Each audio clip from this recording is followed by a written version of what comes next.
So I'm really excited. I thank all of you, the parents, for bringing your students out today, your children, to partake in this wonderful athletic activity here on this beautiful waterfront. So on behalf of the Camden County Board of Commissioners, it's my privilege and honor to say, let's get the baseball game going. Let's play ball. Thank you, Commissioner Ginny Betteridge. A number of other people we want to say thank you to before we begin, of course. I already mentioned them, but they're worth mentioning 2 times. The Unified Umpires Association of South Jersey. Thanks for being here, and thank you for your attention and your patience. Also, our athletic trainer, she's also here for the 19th year, Melissa Esposito. Thank you, Melissa, for being here. She's an official certified New Jersey athletic trainer. Our official scorer, who's usually sitting next to me, but he's hiding right now, Bob Scananzo. Bob, are you here? There you go. There's Bobby. I'm your announcer. My name is Tom Gorick. I'm a former Camden County Commissioner, which is a little, more fun. I have a fake name too, Tom Matthews, and I spent 15 years at 98.1 WOGL Greatest Hits at the 60s, 70s, and 80s, and that was the fun side of my life. So I have 2 names, real one and a fake one, and luckily I have no warrants on either. So, speaking of warrants, we do have representation from the Camden County Sheriff's Office, the color guard here with us tonight, who I believe, Tom, this is your 19th year also, isn't it? Yeah, you've been here every single year, and he'll be kind enough to do our national anthem. When we do our national anthem, the American flag is located far left field. So just follow the left field line all the way down, and you'll see Old Glory flying in the wind.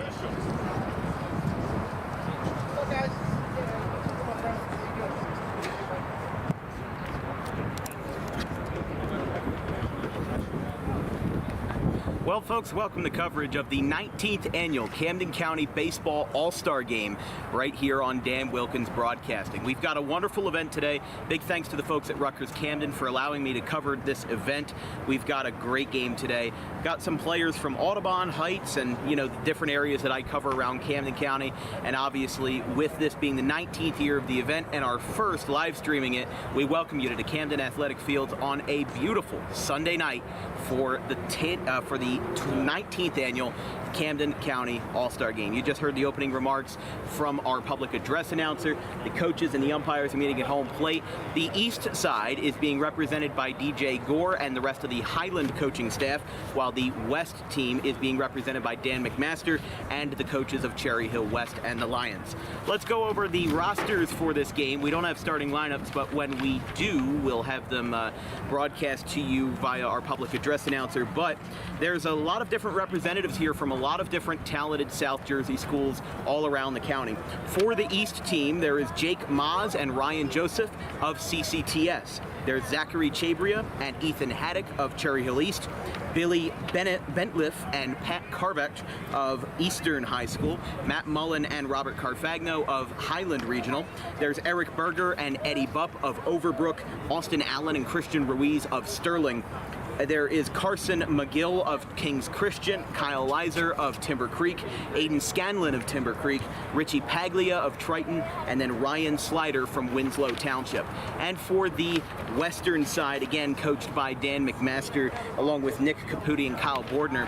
For their side, it's going to be Charlie Grady and Scott Lynch of Audubon, Alex Kay and Matt Augustin of Bishop Eustace. You've got Brandon Bunce of Camden Catholic, along with Andrew Crawford. Let's point that camera down a little bit. Then we've got Brendan McCarger and Nick Berkman of Cherry Hill West, John Daly and Chris Ruggieri of Gloucester, Garrett Gordy and Brendan McCauley of Haddon Heights, Colin Colby and Colton Schaub of Haddon Township, Kyle Ryder and Joe Bruno of PVI, Ranfi Bonilla and Jonah Jackson of Pensauken, and then Hamlet Disla Jr. of Pensauken Tech.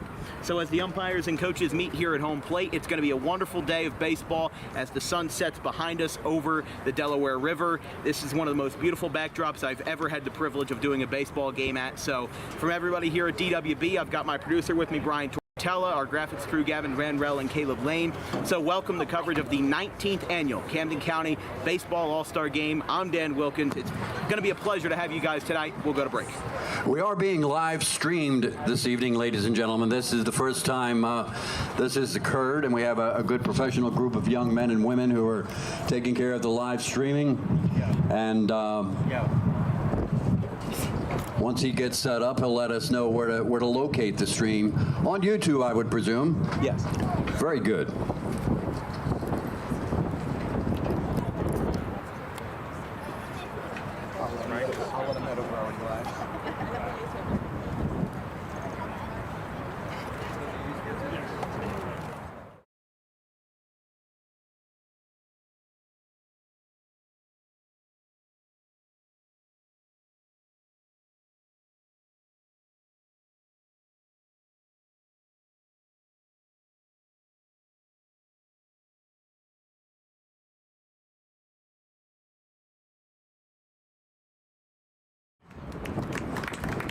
Number 1, from Camco Technical School, Ryan Joseph. Number 5, from Cherry Hill East High School, Zach Chabria. Number 7, Cherry Hill East High School, Ethan Haddock. Number 9, from Eastern High School, Billy Betliff. Number 11, from Eastern High School, ladies and gentlemen, Pat Carbach. Number 13, from Highland Regional High School, Matt Mullen. Number 15, also representing Highland Regional High School, Bob Carfagno. Number 17, from Overbrook High School, Eric Berger. Number 19, from Overbrook High School, Eddie Bupp. Number 21, from Sterling High School, Austin Allen. Number 23, representing Sterling High School, Christian Ruiz.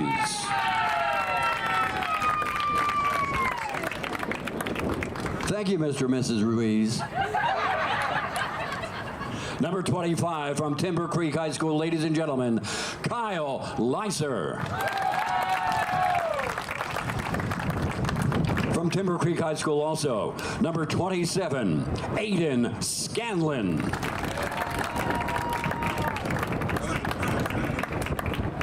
From Triton, number 29, Richie Paglia. And from Winslow Township High School, number 31, Ryan Slider. They are your Eastern All-Stars, ladies and gentlemen. Give them a nice round of applause. Before we announce the Western players, we can't forget our coaches. DJ Gore from Highland High School, Ryan Doherty from Highland High School, and Colin Bishop from Highland High School, our tonight's coaches for the Eastern All-Stars. And now, ladies and gentlemen, the athletes from the Western All-Stars. Number 4, the Green Wave, Audubon High School's Scott Lynch. From Bishop Eustace, number 8, Matt Augustine.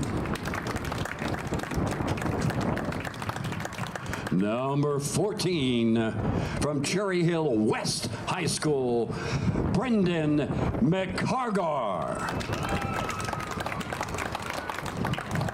Number 16, also from Cherry Hill West High School, ladies and gentlemen, Nick Berkman. Number 18, from my alma mater, Gloucester High School, John Daly. Number 20, also a Lion from Gloucester High, Chris Ruggieri. Number 20. From Haddon Heights, number 22, Garrett Gordy. Number 24, also from Haddon Heights High School, Brendan McCauley. From Haddon Township High School, number 26, ladies and gentlemen, Colin Colby.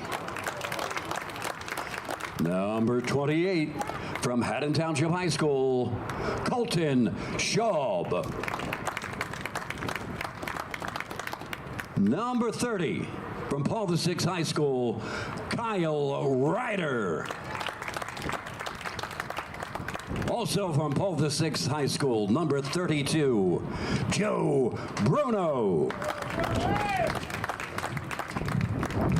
Number 38, from Pennsauken Tech, ladies and gentlemen, Hamlet Disla Jr. And number 34, from Cherry Hill West, Ben Gorino. Let's say thank you to our coaches for the Western All-Stars, all representing Cherry Hill West High School, Alex and Jane, and John Gray, Don McMaster, excuse me, Nick Capoli, and Kyle Budiner from Cherry Hill West High School. Now, ladies and gentlemen, let us show due respect to our nation with a rendition of the national anthem. The American flag located, as I said before, far left field. You'll see it waving in the wind. Representing the Camden County Sheriff's Department Honor Guard for the 19th consecutive year. Ladies and gentlemen, I'll turn the mic over to Tom Brett. Mr. Brett.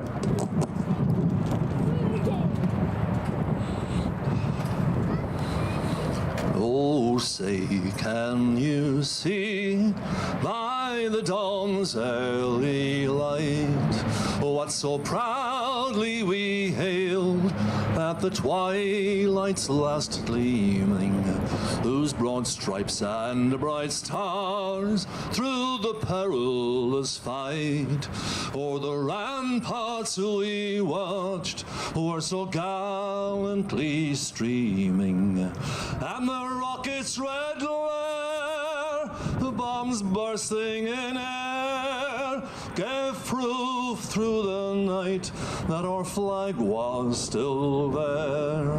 Oh, say does that star-spangled banner yet wave o'er the land of the free and the home of the brave.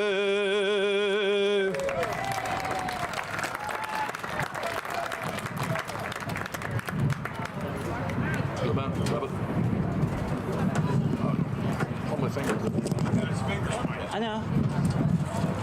Once again, a round of applause from the Camden County Sheriff's Department Honor Guard, the one, the only, Tom Brett. Thank you, Officer Brett. We're all set. We're ready to play ball. All right, folks, welcome to the Camden County Baseball All-Star Game. It's Matt Augustin from Bishop Eustace Prep getting the start here for the West team. The West team is in the navy blue colors with the white pants.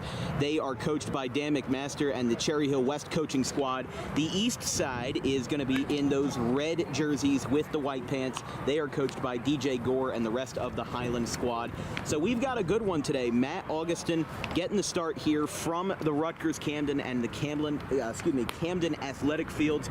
Opened just a couple of years ago following the demolition of Campbell's Field, which is where I used to go for a lot of my baseball games and my pickings as a kid. But now that it's back to being a full-formed and full-fledged baseball field, it's really great to see baseball back in Camden at its fullest form. Matt Augustin, the senior 6'2", right-hander, 195 pounds, 3.30 ERA in 2023, and 29 2/3 innings pitched, 15 walks, 46 strikeouts for a grand total of 70 in his high school career. Had a couple of great performances, especially versus teams like CCTS, and had a 6 innings performance versus Morristown on May the 10th, and a 5-inning performance to end his season on May 26th versus Doane Academy.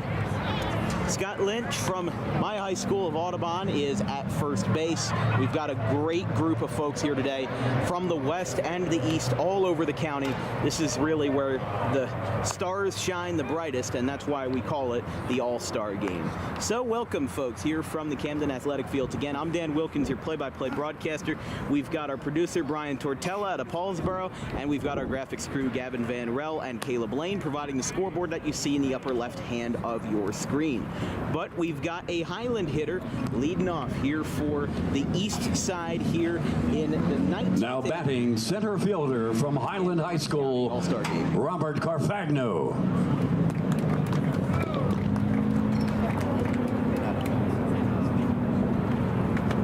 So Carfagno is getting it started here for the east side as the 19th annual. 19th annual All-Star Game is underway as that one misses inside 1-0. Underway here from Rutgers Camden, home of the Scarlet Raptors. We did a game here back in April between Rutgers Camden and Rutgers Newark. Rutgers Camden won 4-3 in 10 innings on a walk-off walk. Truly an exciting game. Carfagno rips one foul. 1-1.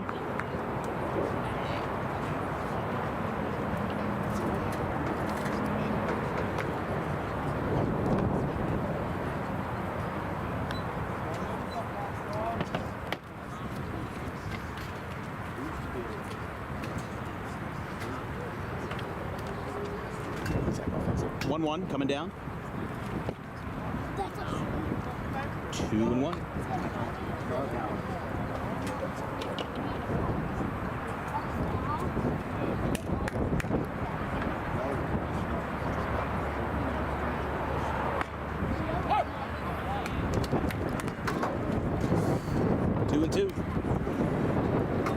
Give us 1 second, folks. We're having some tech difficulties here to start the ball game. Resolution scaled up a little bit too high.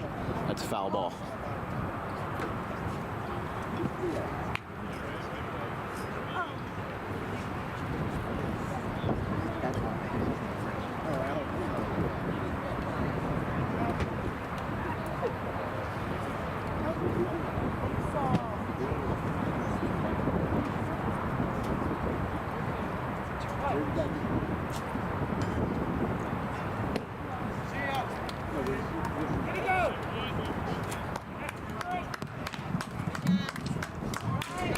Now batting for the Eastern All-Stars from Cherry Hill East High School, number 7, Ethan Haddock. All right, folks, sorry about that, but Ethan Haddock now batting here for the east side as Augustin records his first strikeout of Highlands Carfagno. Here's the first pitch. Fastball misses away, 1-0.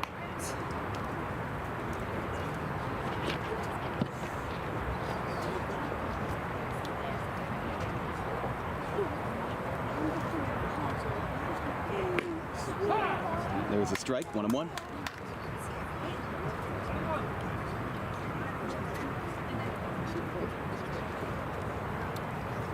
Crowd still filing in here at Rutgers Camden. Not a whole lot of room in the bleachers, though. Whether it's to our left or to our right as well. We've got a lot of folks here watching their kids play, and fans, scouts. I know John Scanzano's here of Camden County College. We've got a great group here this evening as there is a strike on the inside corner, and it's 2-2 to Haddock.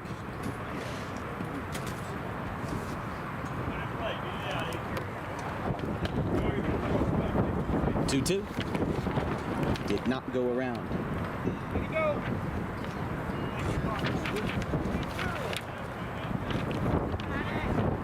Ryan Joseph. Excuse me, that is not Ryan Joseph. We've got, I believe that may be Jake Maz on deck, although Ryan Joseph is listed as number 3 on the roster. I don't think that's Ryan Joseph on deck. Here's a ground ball hit sharply and a foul ball. Just stayed outside of the line for as long as it needed to be, and the count remains still full to Haddock. center fielder from Cherry Hill East High School. They had a really good resurgence in 2023. After having a subpar record in 2022, they were able to come back and make a worthwhile impact. 3-2 pitch. Did he go around? The peel to first, not successful, and Haddock's going to have a walk here. First base runner for either side, and we've got ourselves a runner on first here with one down. Now batting, number 3 from Camco Tech School, Jake Moss. So here is Jake Moss here from CCTS, home of the Warriors. Let's go, Jake! Come on, Jake! Let's go, Jake!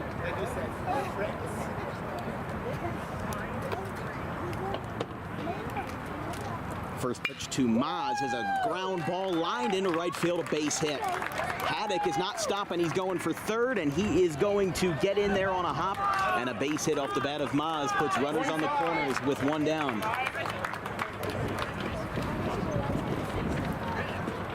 This is going to bring up Kyle Leiser, the catcher from Timber Creek. So yeah, glad we were able to get those tech issues fixed early. If you're just joining us, you're watching coverage of the 19th annual Camden County All-Star Game between the East and the West. East in the red uniforms, the West team in the blue uniforms. There's a swing and a miss by At the plate, Kyle Leiser, number 25.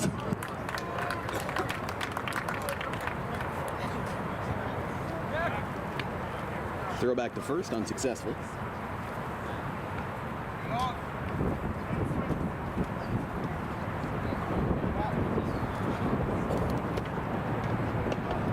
Again, Augustin with a 3.30 ERA in 2023 as a senior.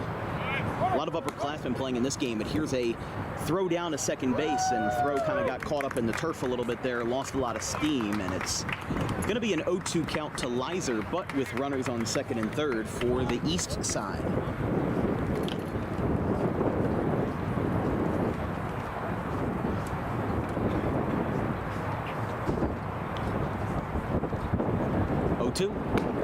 Outside corner, and Leiser is retired, 2 down. 2 strikeouts for Augustin. Now batting for the Eastern All-Stars from Triton High School, Richie Paglia. So here is Richie Paglia, the lone representative of Triton High. Triton went under new leadership of new head coaching this year in 2023. They got Gary Sarno, who in his own right, South Jersey Hall of Fame coach, 500 wins under his belt, and trying to revitalize and restructure a club like Triton. You know, Group 3 talent. They've got a lot of great players on the team, but just, you know, sometimes you have problems putting it all together and really putting things into motion. But 1-0 from Augustin misses, 2-0.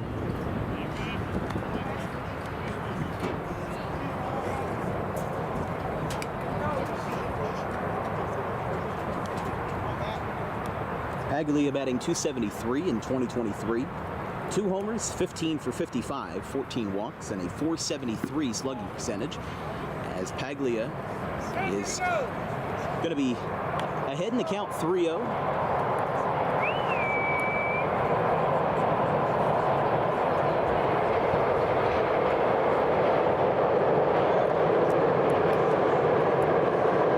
Beautiful view here in Camden. Seeing that Petco line run. People are coming home from work. Working a little late shift here, 7:15 p.m. though in Camden. 3-1 count to Paglia. Everybody wearing the helmets of their respective ball club. Makes it a little bit of an easier identifier, but there's a strike, and Augustin's worked himself back into contention. It's 3-2. We'll see if he can work out at the jam. 2 runners on, 2 outs. Jake Maz had a single and moved to second on a stolen base after Ethan Haddock walked, and that's going to load the bases. So Richie Paglia will walk to set the stage here. Now batting for the East, number 11, Pat Carback from Eastern High School. Pat Carback now batting with the bases loaded and 2 down here for the East side. One of 2 representatives for Eastern Regional High School. Group 4 school, as there is a strike. Him along with Billy Bentliff.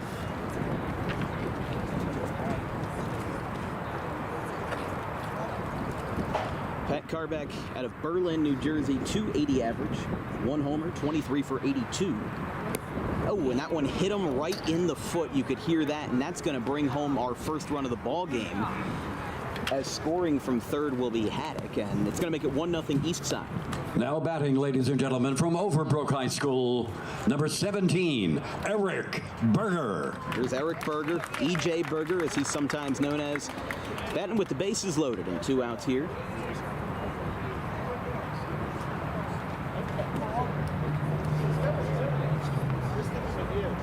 So here's Berger. First pitch down to the Overbrook infielder as that one skips in. Oh, 1-0.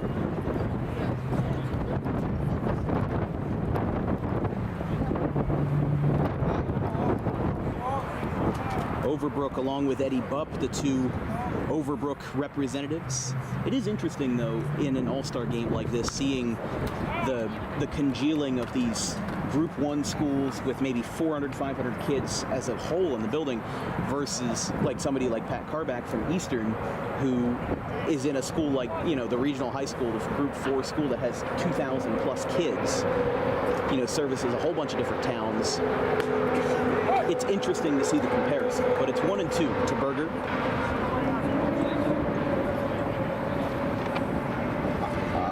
Looks like Highlands, Matt Mullen, is on deck. There's a line drive out towards short. It is going to be stopped, and the throw to second is going to be trailed and into right field. Scoring is Maz. Paglia will follow him, and the East Side, on a couple of misfortunes and a couple of unfortunate plays on the western side of the ball, now lead at 3-0. Now batting from Overbrook High School, number 19, Eddie Bupp. Excuse me, Eddie Bupp is now hitting. So Bupp here, following in the footsteps of his teammate, Eric Berger. Berger on first base, and then Carback over on third. As there's a line drive stopped by Scott Lynch at first, just like he did all those times for the Audubon Green Wave on Dan Wilkins Broadcasting earlier this season. He retires the side on a sliding play. Matt Augustin, though, allows 3 runs. Shockingly, none of them, except only one of them, is actually earned because the other 2 came on an error. It is 3-0 East over the West in the 19th annual Camden County All-Star Game. We'll be right back, folks.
Now batting for the Western All-Stars from Gloucester High, number 20, Chris Ruggieri.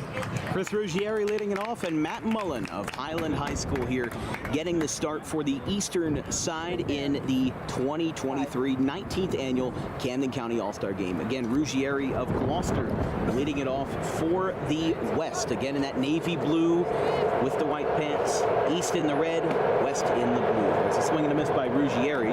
It's 0-1. Mullen in 2023 for Highland, the junior. 2.62 ERA in 32 innings, 43 strikeouts. Needs 15 more in his 2024 campaign to reach 100. 13 walks, though. Had a complete game versus St. Mary's of Massachusetts on April 22nd. That one misses, 1-2.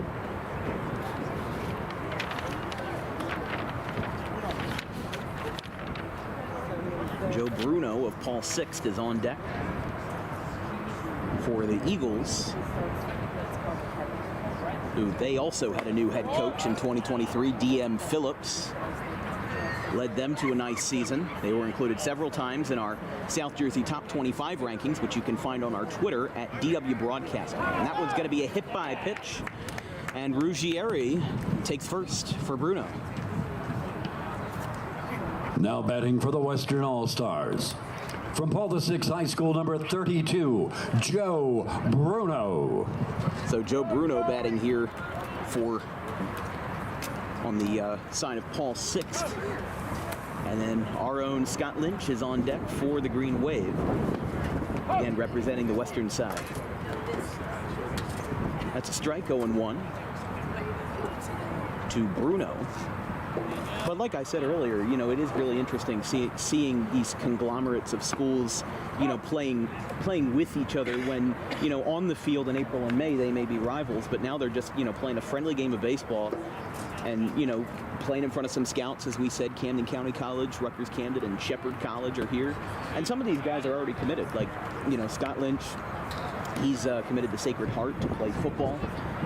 We've got a couple more guys on this team that are... Now batting for the Western All-Stars from Audubon High School, number 4, Scott Lynch.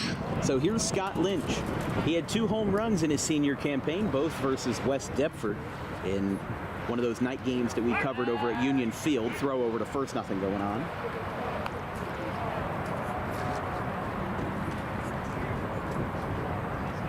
But Scott Lynch with a .433 average in 2023, 39 for 90. And Ruggieri's going down to second. Throw down from Lizer is short on a hop. So a stolen base puts a runner on second with 1 down. And an 0-1 count to Scott Lynch. 14 walks, 31 RBIs. Also had 5 appearances on the mound.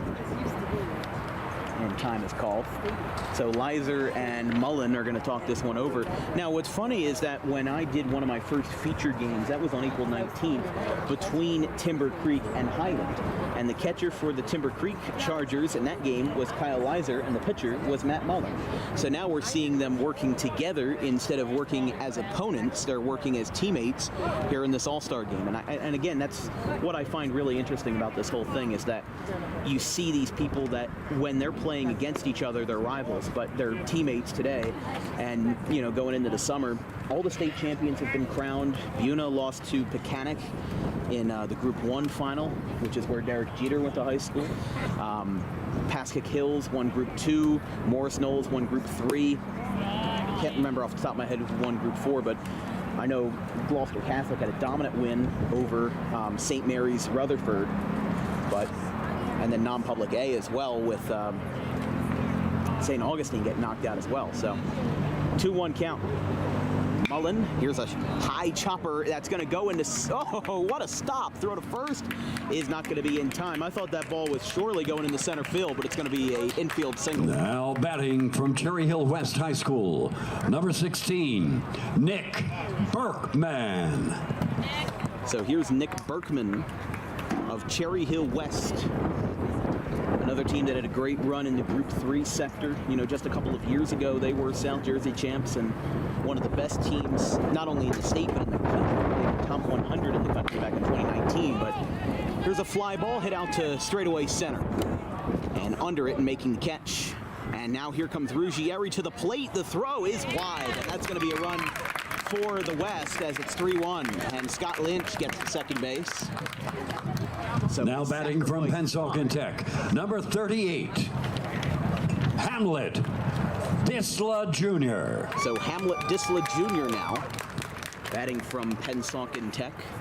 One of his teammates, Alvin DeJesus, did one of the rarest feats in a high school baseball game. In a 7-inning game, he threw a perfect game with 20 strikeouts, and the other out was a ground ball right back to the pitcher. So really controlled the entire ball game by himself, really, but that was an incredible accomplishment that he had for Pennsauken Tech. And a lot of the Tech schools don't get the proper recognition.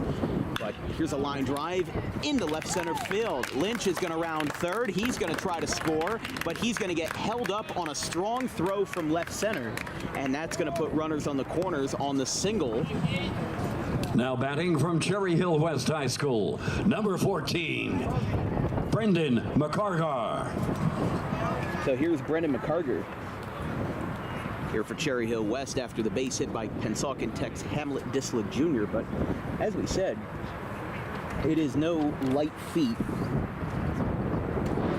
It's no light feat for these Tech schools. Like you saw GCIT earlier this year. Oh, that one's going to get away. It's going to skip back to the backstop, and Lynch will score on the wild pitch. It's 3-2. So Scott Lynch gets home on the wild pitch, and that's going to make it a one-run game here, a high-scoring first inning. As Brendan McCargar here starts the at-bat with an 0-1 count. But yeah, GCIT beat Kingsway. They were one of the top teams in South Jersey and had a bit of a hard fall later in the year under Bill Alvaro, their head coach, as it's 2-0. They also beat Gloucester Catholic, which went on to steamroll everybody in the playoffs. They beat even some of the best teams by great margins. But here's a ground ball out to third. Picked up, throw across the diamond is in time. Oh, and I think that that might have been a tough landing there at first base for McCargar, but the inning is over. The West team gets a run on a sac fly and a wild pitch. We go to the second inning, 3-2 in favor of the East.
Here in the top of the second inning, it's a high-scoring one to start, 3-2 in favor of the Eastern All-Star. All right, ladies and gentlemen, leading off this half of the inning, Matt Mullen. Matt Mullen of Highland leading it off. This broadcast is brought to you in part by DJK Roofing, South Jersey's #1 roofing supplier with over 200 5-star reviews on the web. Get a free quote today by calling Carmine Rampolla at 856-778-3900. As Mullen rips one right center field, that one is going to get down. It's going to one-hop off the wall in right center. And now picking it up, Mullen's not going to stop. He's going to go to third, and he has a first pitch, leadoff triple. Matt Mullen showing off those wheels in right center field and puts the Eastern team in a great spot. All right, ladies and gentlemen, Right stepping off to the bat. plate next, we have Jake Maz.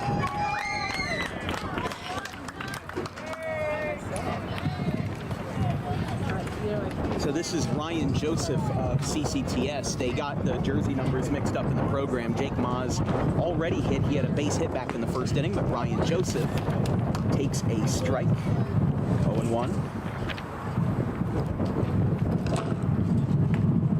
Somebody's got to turn off the public address mic. There we go. 0-2.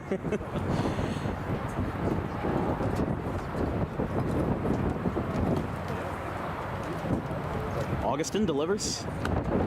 That one misses inside. Great breaking ball though. 1-2.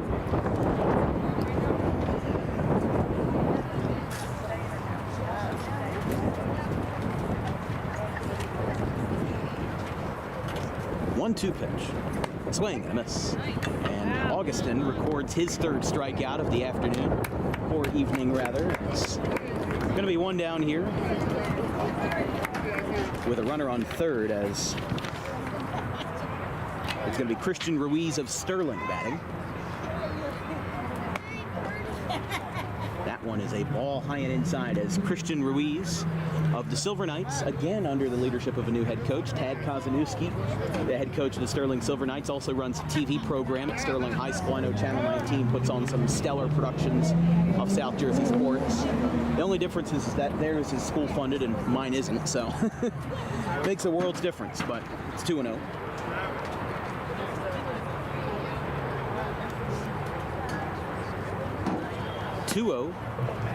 Looked like a fastball there, and that's going to miss. It's going to be 3-0.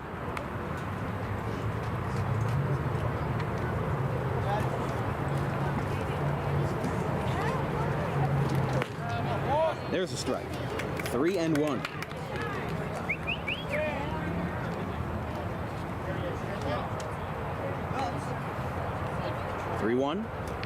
That one misses high and inside, and no hesitation there as Ruiz takes the walk. And this is going to bring up Austin Allen of Sterling. All right, stepping to the plate next, Austin Allen. Austin Allen, third baseman for Sterling here. Again, he and Ruiz, the two representatives of the Silver Knights, with runners on the corners and one down. 3-2 in favor of the Eastern All-Stars. Strike one, and that is a stray baseball on the field. There was a pitcher warming up in the Eastern bullpen and had a really wild pitch. See, does that count as a ball or a strike? It's 0-1. Yeah, whoever was warming up down there, I believe they've got Eric Berger down there of Overbrook warming up. So he may throw in the second, but as is the case with usual All-Star games, like if you've ever watched the MLB All-Star game, you've been able to see that the pitchers usually don't last more than an inning or two because the game is not meant to wear out their arms. This isn't like a regular start. The difference is that, you know, you're going to be obviously trying to show off your best and your brightest in the time frame that you have. You're not going to throw a complete game. You want to get as many pitchers in there as possible. It's 1-2. To Allen as a curveball misses. Throw down to second base is going to be cut off. Throw back to third. And a clever defensive play doesn't end up working out as runners are going to be on second and third as Timber Creeks. All right, ladies and gentlemen, stepping to the plate next, Aiden Scanlon. As Aiden Scanlon will now come up to the plate here for Timber Creek. Again, he and Kyle Leiser, the catcher, the two representatives for the Chargers. Swing and a miss. Ryan Slider, the lone representative of Winslow, is on deck. 0-1. Swing and a miss. 0-2. Yeah, some of these guys, they've got 3 or 2 players on their 2 players per school. Some only have 1. I don't think that's supposed to be an exclusive process. I think that's just more, who can make it and who's going to be able to attend. But that's a swing and a miss on the check swing, and the inning is over. After 1.5, it's 3-2. Augustin leaves 2 runners on, and the east side does not score. We'll go to break.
Job.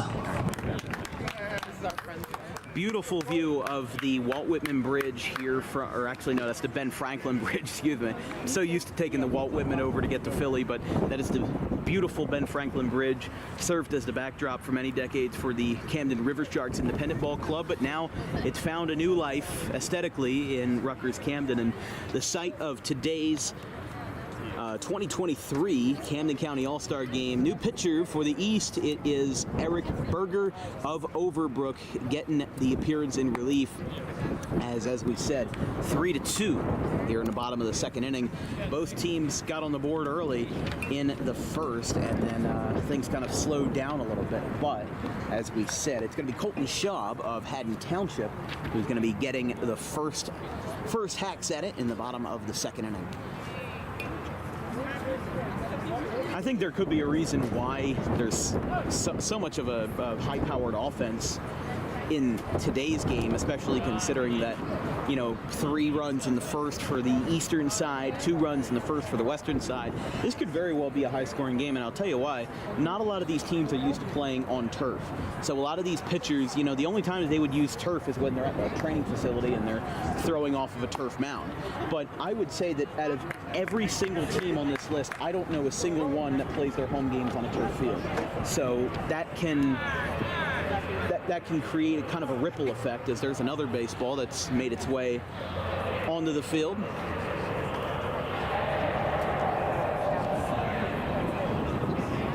Two-0 count.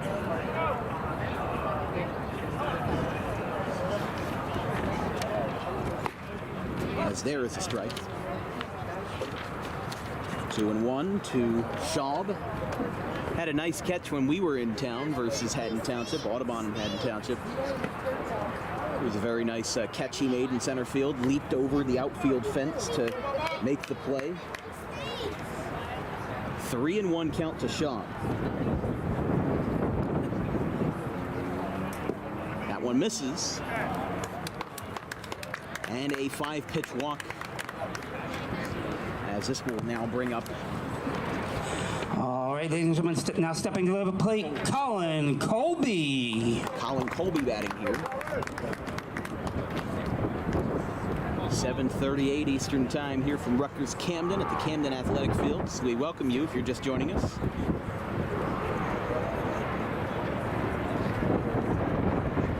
First pitch. Strike one. As there is another baseball that has made its way onto the field. Somebody's having an uncontrolled bullpen back there. I'll tell you that much. So in the background, there are some wheelies going on. Holy cow. That's not distracting at all. There's a ground ball foul. I remember when I pulled up to Rutgers Camden for the first time, it was me and my friend who was on the Audubon baseball team. We were seeing the season opener for Rutgers Camden between Delaware Valley University and the Scarlet Raptors, and we are pulling on the Cooper Street, to get to the ballpark, and there's these bikes that are just absolutely wheeling it down the street. But here's a fly ball to right. That's going to one hop off the 343 sign. Here comes around third Schaub. He's going to get the aggressive stop sign, and a very long single for Colin Colby is going to put runners on the corners, as this will now bring up. All right, ladies and gentlemen, up next, Ben Garino. Ben Garino of Cherry Hill West now making the appearance here. Another senior on the Cherry Hill West Ball Club. He's got a younger brother, Ryder, who has been an incredibly great pitcher. He's been a phenom for those Lions. And obviously, even though we weren't able to get a feature game for Cherry Hill West in 2023, we'll be back for at least 2 in 2024. So make sure you stay in touch with when we'll be, or where we'll be, and when we'll be there on our Twitter at DW Broadcasting. There is a strike, 0-1. Berger dealing with a jam here. Runners on first and third with nobody out.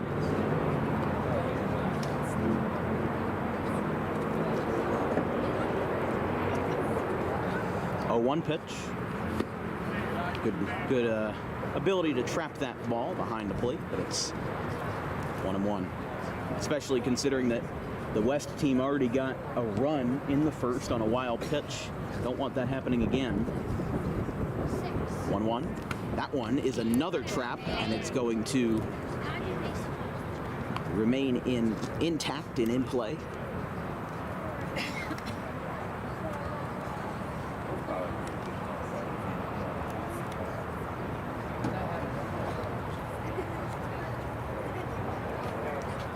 Two-one. Fastball misses high, 3-1. It definitely is a different perspective being behind home plate, considering that we do 95% of our games out in the outfield. It's different seeing the perspective of how quickly the baseballs travel from the pitcher's hand to the glove. I used to think when I was younger, I could hit high school pitching easily, and then I look at this. There's no way I could. I'd swing and miss every time. 3-2, full count though.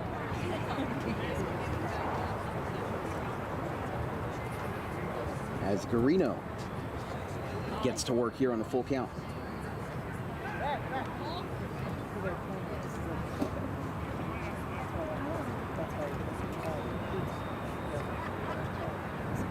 Garino, the junior, batting .264 as runner goes, but it's foul over towards the eastern dugout. E.J. Gore is going to go pick that up. Garino batting .264 in his 2023 season. 19 for 72, one triple, has one high school career home run in 2022. 4 walks, 4 hit by pitches. Here's a ground ball out towards second, picked up, and that's going to be getting 1 out, but the game is going to be tied for the West. It's 3-3. So we're going to go back to the top. All right, everyone stepping into the plate. John Daly. Excuse me, no, this is John Daly. I think what they're doing is that they're, because we still haven't gone back to the top of the order, I think that they're running everyone through and everybody is hitting. So this isn't your conventional 9 batters in an order. I think just in this case, everybody hits. So we could see a very high-scoring game, and only 2 or 3 times these guys go around the order, and that's being generous, considering how many people are on these rosters. But that one's a strike, 0-1.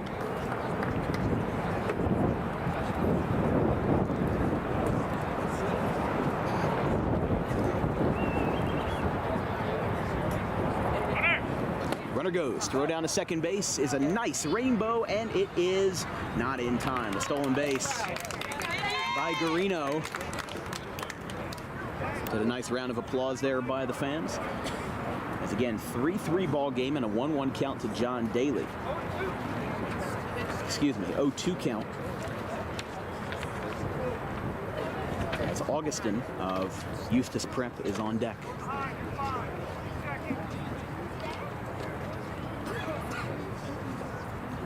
Here's the pitch. Curveball misses. 2-1. 1-2. 1-2.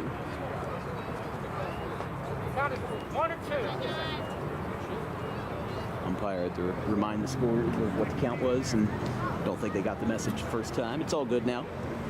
1-2 to Daly, with runners on, actually just a runner on second here. Berger steps off.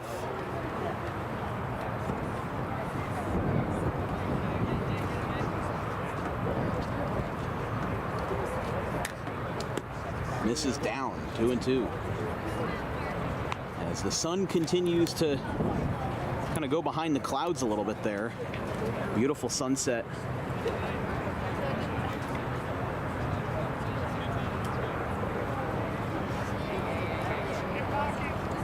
Here on the Delaware River waterfront. That one misses, and it's 3-2. So working the count to the best of his abilities. This is going to make the count full here for Berger, as Daly is going to look to drive in Garino at second base and give the West team their first lead of the night. Here's the 3-2. Line shot out to third, and it's going to go through into left field. Garino is going to come home after the ball got booted in left. Daly is going all the way to third, and he is going to hold. I don't know what they're going to call here, but that is going to be an RBI 3-bagger, although there's going to be an error tagged onto that, making it 4-3. All right, everyone stepping into the plate. Matt Augustin. So here's Matt Augustin for Bishop Eustis. The pitcher for the first 2 innings allowed 3 in the first and got out of a jam in the second. First pitch is a line shot, picked at third.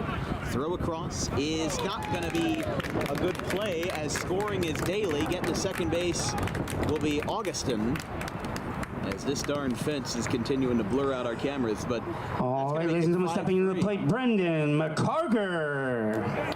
So Augustin gets to second, and now McCarger is going to bat, representing Cherry Hill West.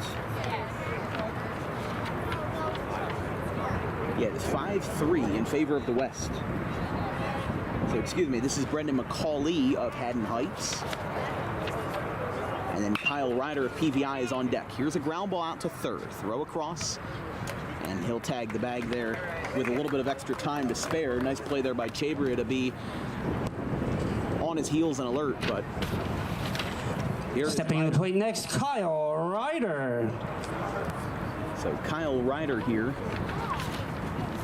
the lefty for PVI.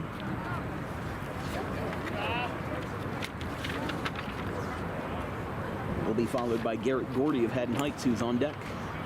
2 down, runners on second, as the West has put up a big number here as going over to third now. Getting in there safely, so runner on third for the West.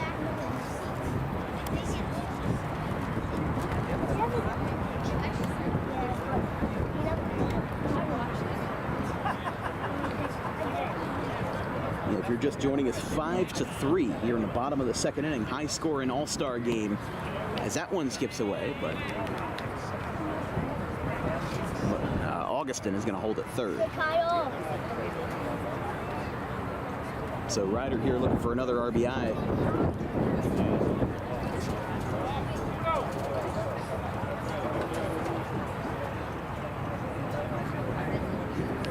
(2-0). There's a strike. 2-1.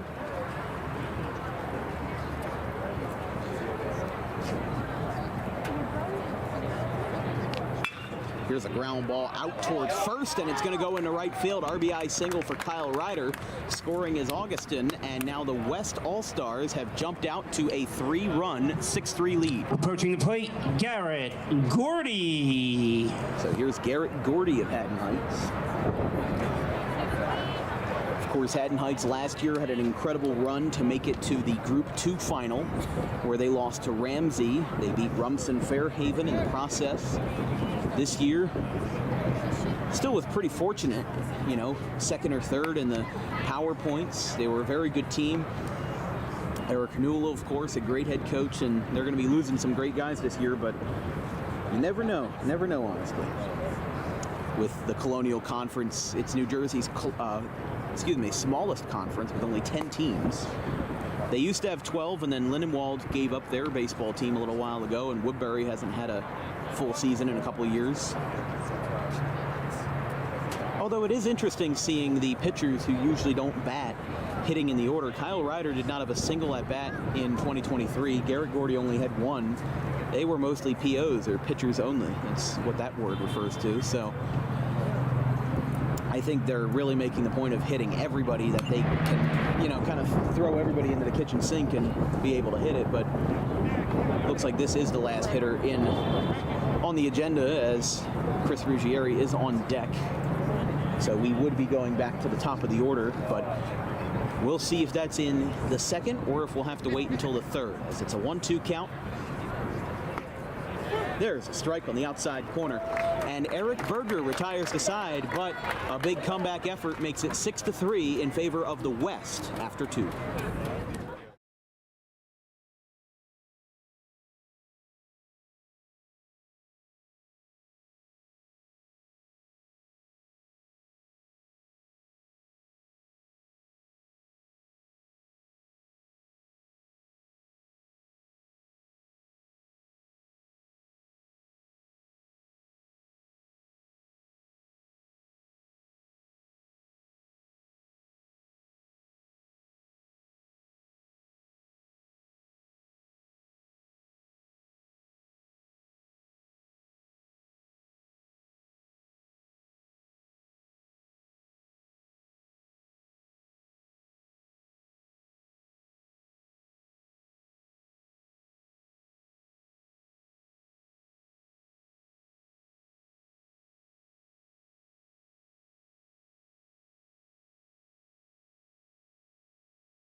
Ryan Slider leading off here in the top of the third in a 6-3 game in favor of the West All-Stars, the representative of Winslow Township High School, the Group 4 school, and he is going to be facing a new pitcher for the West as Matt Augustin is relieved after 2. It is going to be number 38, Hamlet Disla Jr.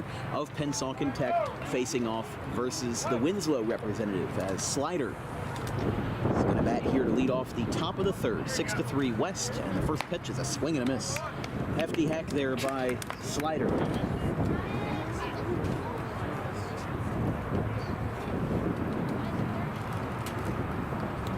Ryan Slider, the 5'11" senior, batting .367 in 2023, 11 for 30, 3 doubles, 2 walks, and 4 stolen bases, a .467 slugging percentage. Also had an inning and a third on the mound on April 4th versus West Hampton Tech in a game that ended 16-14 in favor of the Eagles of Winslow. Misses high, 2-1.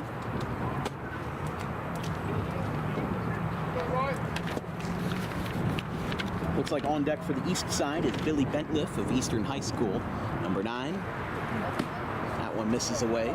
3-1.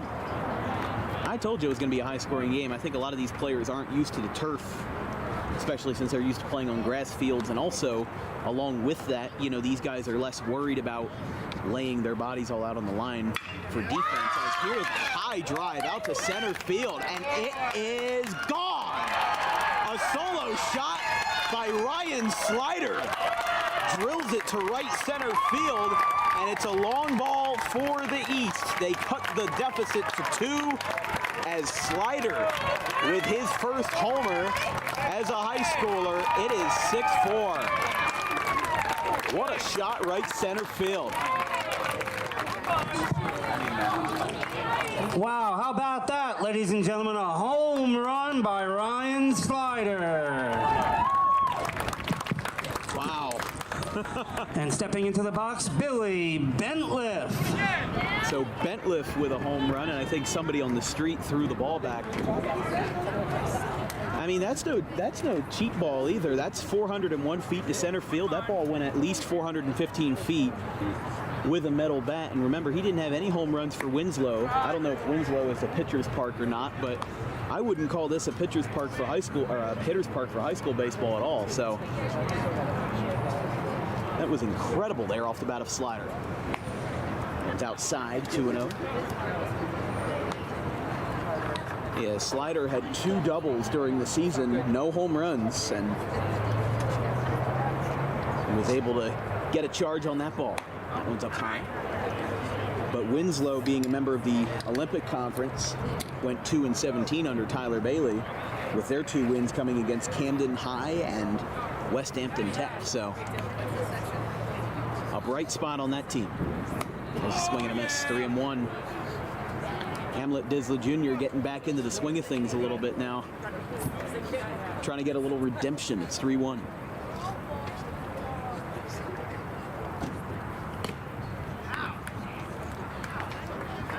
And that is going to be a free base.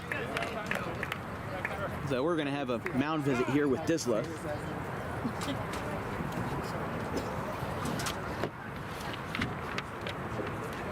As here is Zachary Chabria of Cherry Hill East. Chabria, okay. Chabria. See, as soon as I heard, oh, I want to see how they pronounce his name. I just find that funny. It's always great when the parent standing next to me said, I know if I'm wrong, right? You know? Wow, so, that's not a name that most people will get correct. I've had crazier ones in my life. Zachary Chabria. Chabria? Chabria, okay. You see, you told it to me and then I forgot it. Now, now you can, yeah. So Chabria batting for Cherry Hill East here on the Eastern Ball Club in a 6-4 West lead. Chabria representing the Cougars here, along with his teammate Ethan Haddock. It's fouled back. Need to pay more attention. So Chabria batting .282 in his senior year, 6'2", 190 pounds, 6 doubles, 22 for 78. Had a 3-hit game versus Haddon Township on the 12th, coupled with a few other multi-hit games in his senior campaign. And a swing and a miss. 0-2. Had a total of 12 extra base hits in his high school career. Went 40 for 145 as a congealing of his sophomore, junior, and senior years. Throw back to first. Nothing going on there. On deck for the East is going to be Robert Carfagno of Highland, so we'll be going back to the top of the order shortly. 0-2 from Disla. It's a swing and a miss. And on 3 pitches, Chabria goes down on strikes, and we'll go back to the top of the order for Carfagno. Up next, ladies and gentlemen, Robert Carfagno.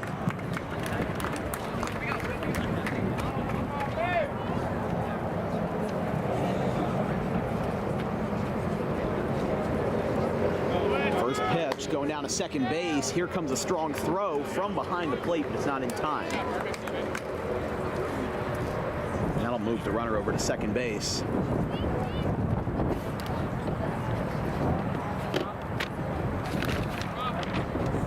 Strong throw, though, from Nick Berkman.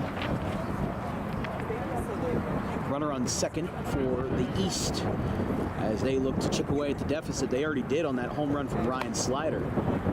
That one's upstairs and a little bit inside, 2-0. The sun is now under or covered up by the Ben Franklin Bridge. Again, one of my favorite backdrops for any baseball game. If something ever happened to Citizens Bank Park and they needed a place to play, I would volunteer this place. I mean, seriously. When I used to go here when I was 8, 9 years old and watch the River Sharks games, that was really my first taste of baseball. I went to maybe 2 or 3 Phillies games once every year. But really my first taste of baseball was the River Sharks. So it feels weird to be standing here where the players used to, swing their bats for the River Sharks. But, seeing the old Facebook photos and everything is really a nice throwback. But there's a swing and a miss, and it's 3-2.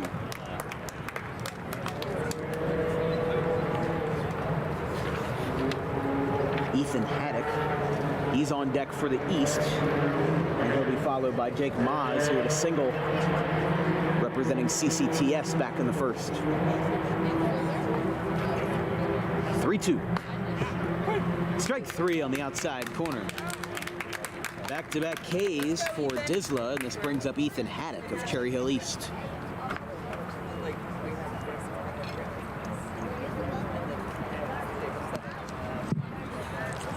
Stepping to the plate, Ethan Haddock. Ethan Haddock, the 6-foot senior, batting .388 in the senior campaign, 6 feet tall, went 31 for 80. As here's a fly ball hit well left center field. That one is going to be playable though, and the side is retired. So 2 Ks and a fly out, and Disla gets the job done, but allows a leadoff home run to Ryan Slider of Winslow Township. We go to the bottom of the third, 6-4 in favor of the Eastern All-Stars.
Bottom of the third inning here from Rutgers Camden as the Western All-Stars lead the East All-Stars 6-4.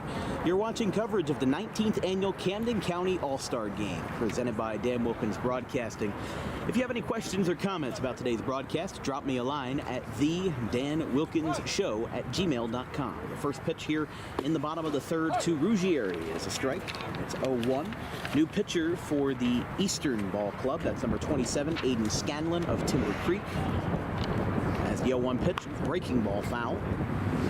And one of the things that makes All-Star games complicated is that you've got, you've got these pitchers and catchers that have never worked with each other before today. So, you know, you've got to come up with new signs. You've got to come up with new ways of communication. You've got to get along and get to know your catcher, you know, your battery mate. As there's a foul ball headed over towards the steel bleachers. But the difference is that you've got Kyle Leiser behind the plate and then Aiden Scanlon on the mound. These guys are teammates. They just bounce off of each other just like that. So it's just like playing a regular game for the Chargers, except they're wearing a different uniform. That one misses. 1-2 to Ruggieri. Back at the top of the order for the Western All-Stars as Joe Bruno on deck for PVI. 1-2 from Scanlon. Fastball misses, 2-2. If you can believe that. You did? Well, yeah, this is where I've heard about this job. Congratulations. Line drive, center field, base hit. Ball's out there in center, and Ruggieri is going to be on first base to start. All right, approaching the plate, Joe Bruno. Yes, but I hear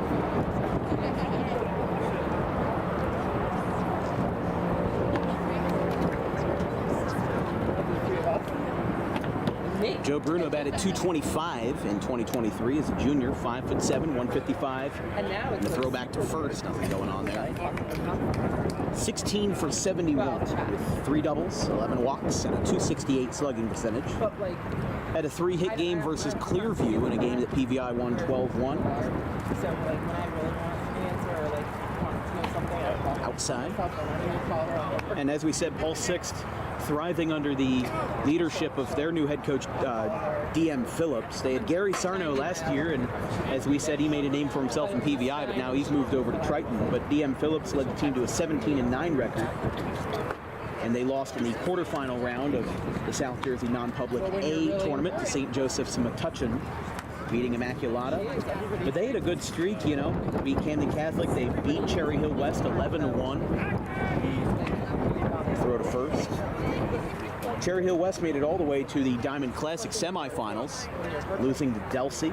And then Delsey would eventually lose to the champions. Lost to Catholic. There was a kid in the grandstands who was waving to Scott Lynch. Oh, that one hit Ruggieri going down to second base. So it's 2-2 to Bruno. Scott Lynch on deck for the Western All-Stars.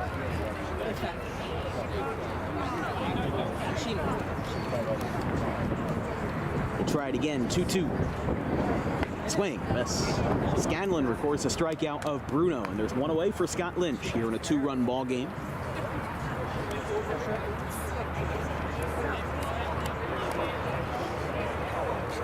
But in 5 years, whatever she's done.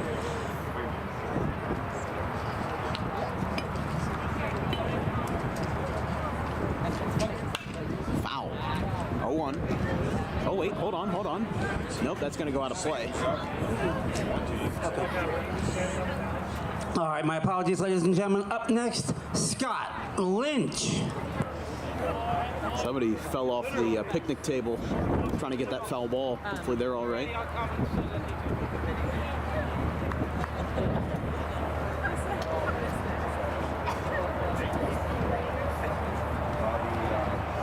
Oh yeah, now that I'm part of this, it's a good team. 0-1 to Lynch. Breaking ball, takes it for a strike. Now, Lynch did face Scanlon earlier in the year. Audubon played Timber Creek in the last week of April. Lynch having a laugh with the home plate umpire, 2-2. Audubon won that game 11-10 on a walk-off single. That was a game that had a lot of rain in the middle innings.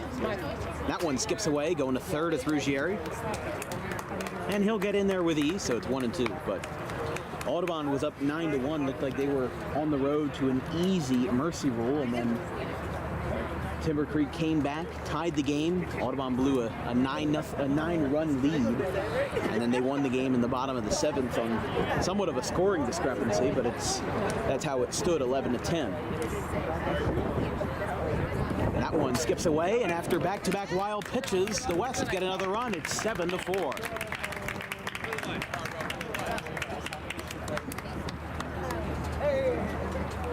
A little bit of a lighthearted celebration in the West dugout.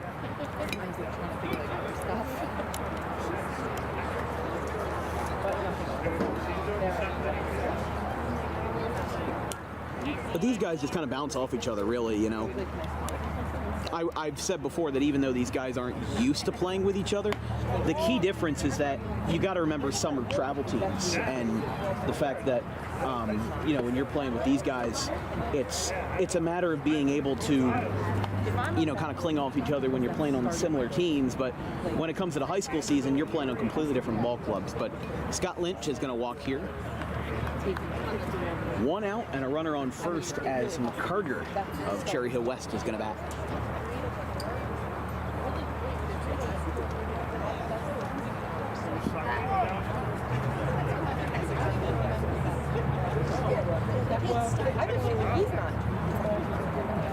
First pitch to McCarter, misses. McCarter batting .333 in 2023.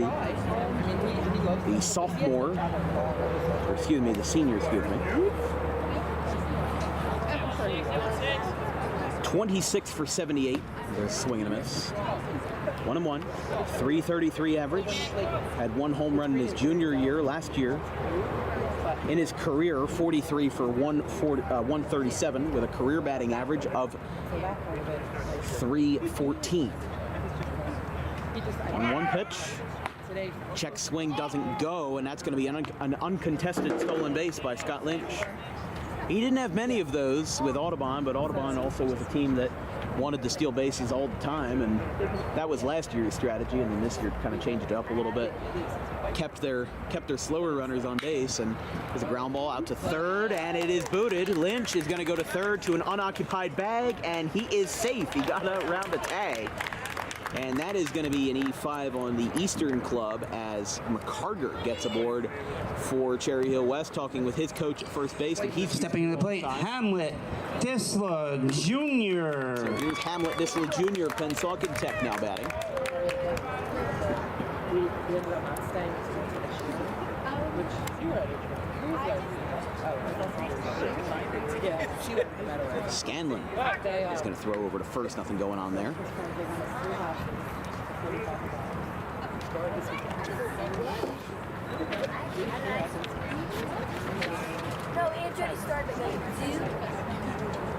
Excuse me, Nick Berkman at the dish. McCarter on deck. Excuse me, no. That one's going to go out to short. Lynch going home. He will score on the slide, and it is 8-4. 8-4 in favor of the West. So that puts Berkman on second. McCarter is on deck, and then Hamlet Disla Jr. Tried getting it down to second base, and then throw just airmailed the second baseman, so that's where the runner scored. Line shot by Disla into right field. That's going to be a base hit. Trying to line up a throw. It's going to be cut off. Runner holds up, and Berkman thinks better of it, and that's going to put runners on the corners here as stepping to the plate, Brendan McCargar. Still trying to provide some offense, though, as McCargar is going to bat here. We're in the bottom of the third.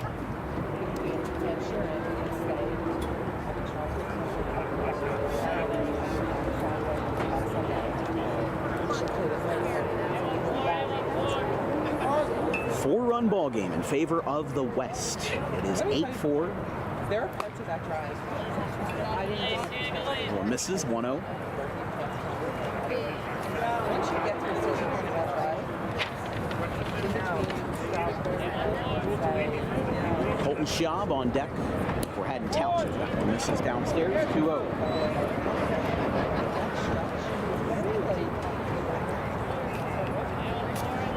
like I've watched too many stream shows and listened to too many good podcasts to be driving back by myself with it hard to sleep. Line drive out to short, picked up, throw to second for one on the first. A nice off-balance throw, but it's going to be a fielder's choice, bringing home Berkman, and it is now 9-4 in favor of the West. So Disla is retired, and this brings now batting Colton Schaub.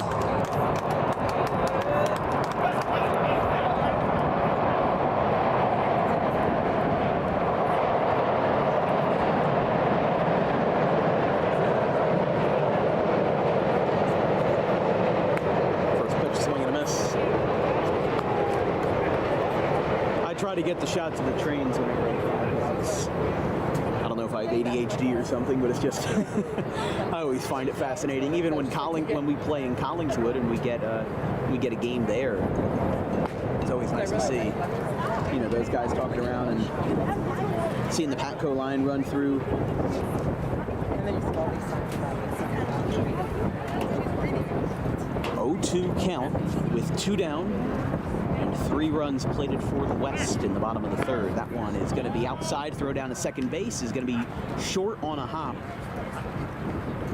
And again, I think these catchers are trying to take a little bit of advantage of the fact that when you're playing on turf, the ball bounces a lot more.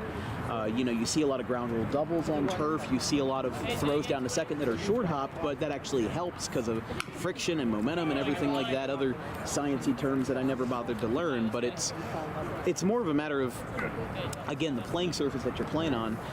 Like with the NFL, you might be more well-versed in NFL stuff. Like, I think half of the fields have grass, half of the fields have turf, and there's a lot of issues with turf, like non-contact injuries. But, again, that's more of a football problem because of, everything that can go along with being in 50 pounds of equipment. But that's going to retire the side. Scanlon strikes out Shaw, but 3 runs score. We go to the top of the fourth. It is a slugfest, 9-4 in favor of the West.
Trivia time. Here in the top of the fourth inning, it's time for DWB Trivia Time. Today's question is, who holds the Phillies record for most home runs in a single season? Is it Kyle Schwarber, Jim Thome, Mike Schmidt, or Ryan Howard? The answer will be revealed in the bottom of the fourth inning. We'll go back to the main board here as it is 9-4. The West team has scored multiple runs in every inning, as there's a foul ball by CCTS's own Jake Maz at Co, New Jersey. And it's 0-1 to start the fourth, but he had a single back to start the ball game. I mean, really a high-scoring one. It looked like it was going to be more back and forth, but who knows? Still could be anybody's game. There's a strike. 0-2 to Maz. As you can see out there in left center field, 3 runs in the first for the East, then 2 in the West, 2 for the West in the first, and then 4 runs in the second and 3 in the third. So the West have really taken the money and ran, but We'll see if the East can mount a comeback with Maz and then Kyle Leiser, the catcher, on deck, representing Timber Creek High School. 0-2 to Maz, the shortstop out of CCTS. 0-2, high and away. Still Hamlet Disla Jr., Pennsauken Tech, right-hander. Working it out here for the West with a more favorable lead of 5 runs, but that's a fastball that misses downstairs, 2-2.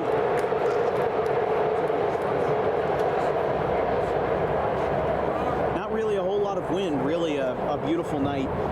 It was 88 degrees when I left the house, and the breeze of the riverfront really made it worthwhile. 82 degrees here in Camden as there's a foul ball.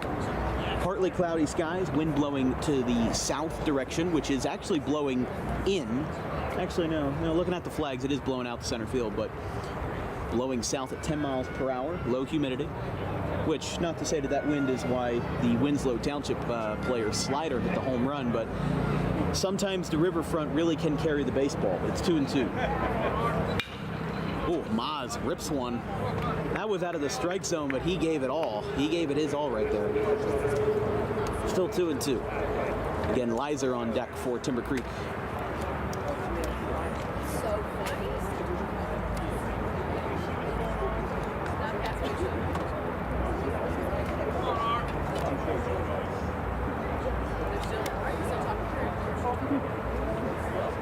Two and two from Disla, and time is called. Yeah, I mean, I was talking to some folks before the game, and one of the interesting things was that, we saw, there's another foul ball.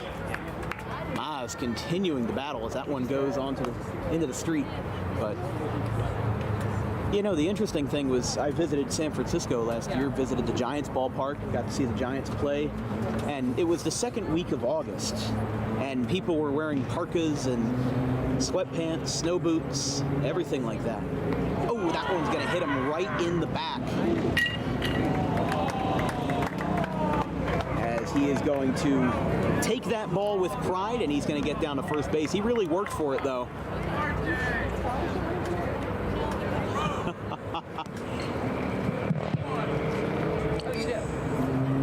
There's Scott down there. Up next, Kyle Leiser. So here's Kyle Leiser. Batting here for the East as they look to get a little bit of offensive fire in them, as it is 1-0 to Leiser.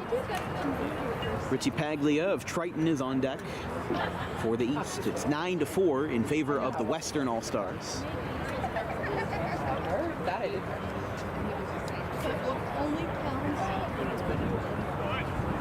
Swing and a miss. 1-1. Unfortunately not. Glad we've learned those lessons. We're still yes, you did. Got your act together.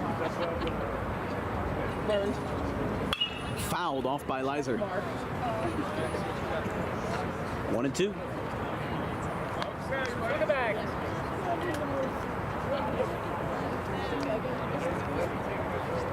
You don't have to learn it, you just have to balance. And you balance. That's all.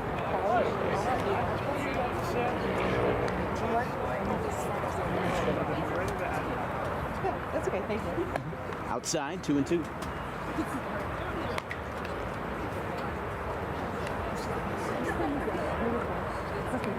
Great crowd tonight here in Camden. Not a lot of room in the bleachers, I gotta say. Whether it's down the outfield lines or whether it's, right behind home plate, people really came out in bunches to watch their kids. As it's 2-2, that one is going to be a strike 3 called. Throw down to second is not in time. So a strikeout, but an opportunity to get the double play does not work, and it's going to be Paglia batting with Maz on second base and one down. Up next, Richie Paglia.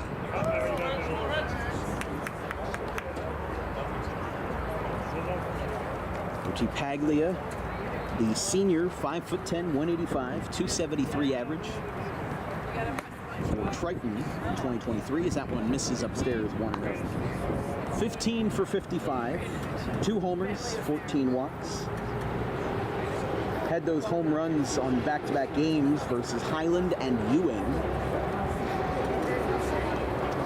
Triton had one of their wins versus Highland earlier in the year, so it is interesting to see, him on the team coached by DJ Gore, the team that Triton beat back on April 17th, but it is funny. 2-0 to Paglia.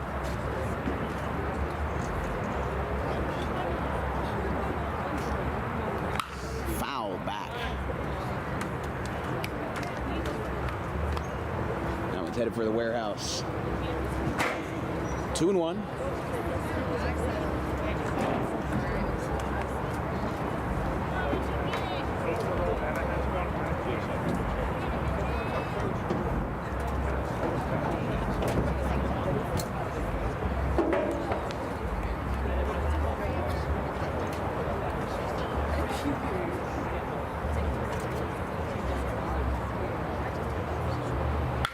Line drive by Paglia out to second, and the throw is not going to be in time after the ball was bobbled a little bit at second base. And Maz is going to move to third. At first is going to be Paglia, and we're going to have runners on the corners here as the East try to get back into it. All right, everyone, up next, Pat Carbach. So here's Pat Carbach of Eastern High.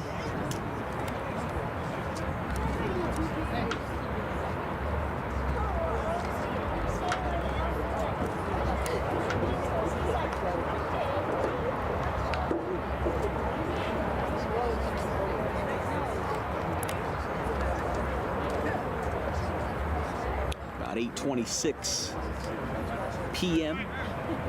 here in Camden. Throw down to second. Paglia is going to be safe. He almost got pulled off the bag, but did not work, and it's going to be runners on second and third with a 1-0 count.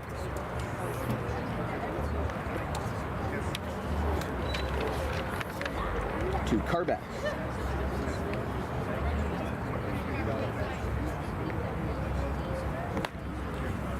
So that one misses, 2-0.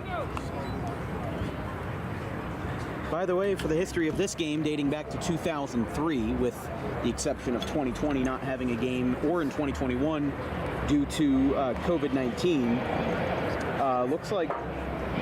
looks like they ran from 2003 to 2018 and 2019, and then they brought it back in 2022, and the Western team has not won since 2017. They won 7-4 in that game, and then the East won 13-3 in 2018, 11-6 in 2019, and then 6-0 last year. The East team actually won the first 2 games. They won 9-5 and then 12-4 in 03 and 04. As that one's a walk to load the bases, bringing up Eddie Berger.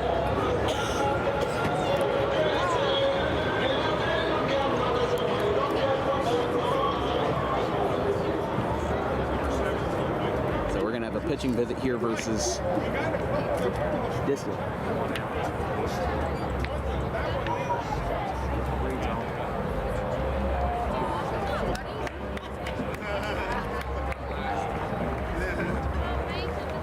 So we're going to have a Parolee's printing pitching change here in the top of the 4th inning with the bases loaded. The East trying to strike back here, and it will be Kyle Ryder of Paul Sixth who will be taking the hill here in the top of the 4th. Again, 9-4 in favor of the West. They jumped out early, got up, got the lead in the second, and then never looked back. But we'll see what the East can do to counteract that in the top of the 4th. We'll go to break 9-4 as we have a pitching change for the West.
Here in the top of the fourth inning, new pitcher here for the Camden County Western All-Stars. It is going to be number 30, which is Kyle Ryder of PVI.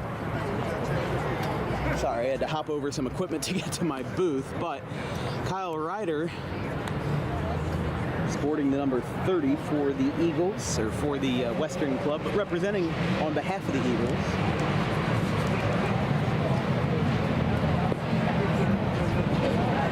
But Ryder, with 10.1 innings pitched, 2.71 ERA, as we've got, look at this, oh, those bikers going by. Crazy place, huh? 8 hits, 4 earned runs, 8 walks, and 18 strikeouts. He appeared in 6 games this year for Paul Sixt, as he will take over the duties from here after the West's number 38, Hamlet Disla, got us to where we are with the bases loaded, but now Eric Berger of Overbrook is going to look to break it open a little bit with maybe an extra base hit or something to give his team a spark.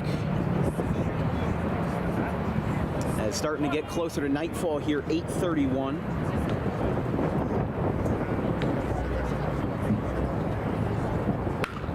As a ground ball out to first, picked up by Lynch. Throw to second base is in time, and they're not going to have a throw to first. Scoring is Jake Maas, and it is 9-5. So a fielder's choice gives us the second out of the of the fourth inning. All right, everyone stepping to the plate next. Eddie Bupp. Eddie Bupp of Overbrook. Excuse me, 1 out. Runners on first and second. That's at least what the scoreboard says. They updated to 2 outs. I'll let you know. Did we have 1 out on the scoreboard already? Okay. Yeah, now it's 2 outs. Yeah, sorry. With the pitching change and everything, got lost in the motions. But here is Bupp with Paglia on third, and Berger's running down to second, and they are not going to have a throw. First guy on second and third. Runners on second and third for the East.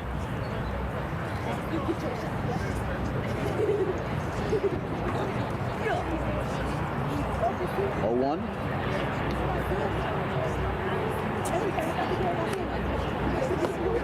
That one misses. Yeah, so with Ryder coming into the game, that's a Pearlie's Printing pitching change. This broadcast is brought to you in part by Pearlie's Printing and Bantel's Banners, Signs, and Apparel. The true one-stop shop for all your print and promotional needs with a 5-star Google rating. Over 50 years in business and handling any ink on paper project, as well as banners, signs, apparel, and promotional swag. Time is called. 1-1.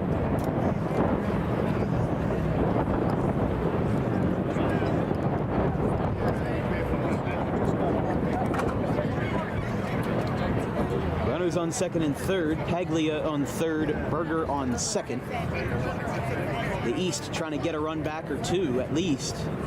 They got one on the fielder's choice, and there's a strike. Ryder trying to get out of the jam.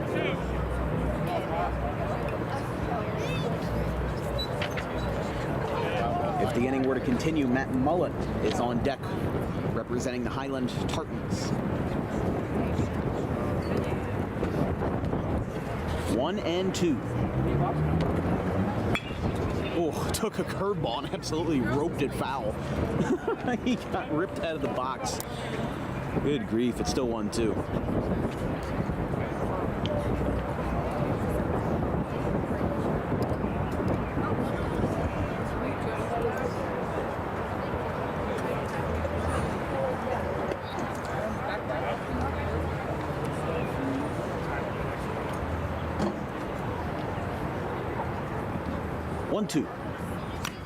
Foul tip, and that will end the inning. The East side leaves 2 runners on, but does get a run home. We'll see if the West can exacerbate the lead a little bit further and push the envelope a little bit further. We go to the bottom of the fourth, 9-4 in favor of the West.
Here in the bottom of the fourth inning, it is the Western All-Stars in favor of the Eastern All-Stars, 9-5. The East got a run back in the top half of the fourth. By the way, it is time for DWB Trivia Time.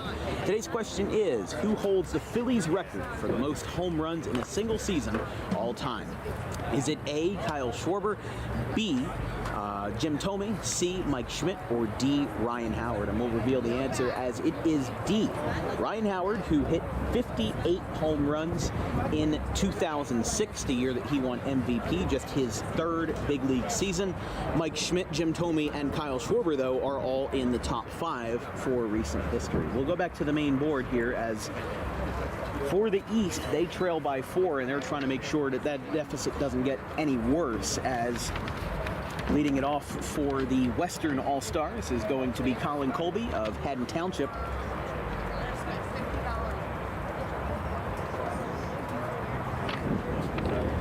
With Ranfi Bonilla on deck. First pitch, skipped in there, 1-0.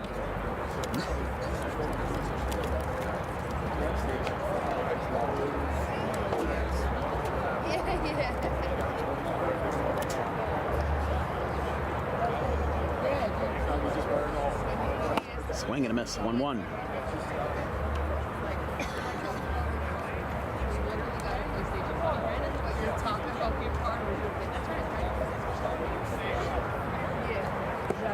That one misses, 2-1.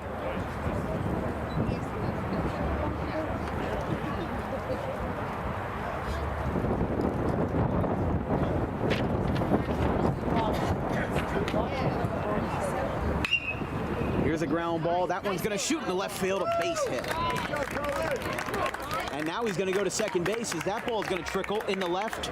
He's not going to stop. He's going to go to third, and he will get in there standing with what will be a single E7 for Colby.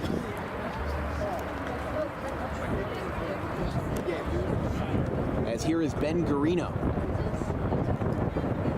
batting with a runner on third and nobody out as we start the bottom of the fourth with a bang. John Daly on deck here for the West. First pitch to Garino, slow chopper, back to the mound. Throw to first is in time. And Colby's going to hold at third, bringing up Daly here with one down. Kind of a perfectly placed ball right there.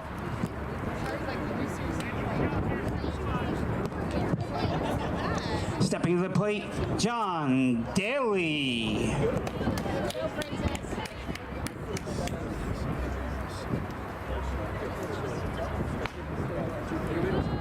That one's 1-0, and again, for the new viewers that really haven't been kind of thrown into the deep end with this game before, as we said, the Eastern team won the first 2 games. There was a 9-9 tie in 2005. Then it was West, East, East, West, East, East, West, West, West, East, East, West, East, East, East. So add up the math, and out of the 18 games that have already been played, the East have won 1, 2, 3, 4, 5, 6, 7, 8, 9, 10, 11. So they've won the majority, and there was one tie in 2005, and again, a special thanks to the Rutgers Camden folks and everybody involved with that organization for having me cover the game, but we are going to have a stoppage in play. I think the Eastern catcher may have hurt himself a little bit in his left shoulder.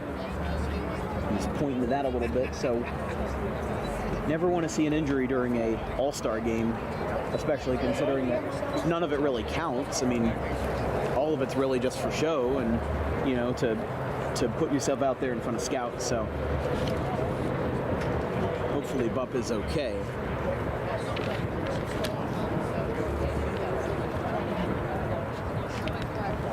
He's going to shake his head, so I don't think he needs anything further, but here is Daly, again a 3-0 count.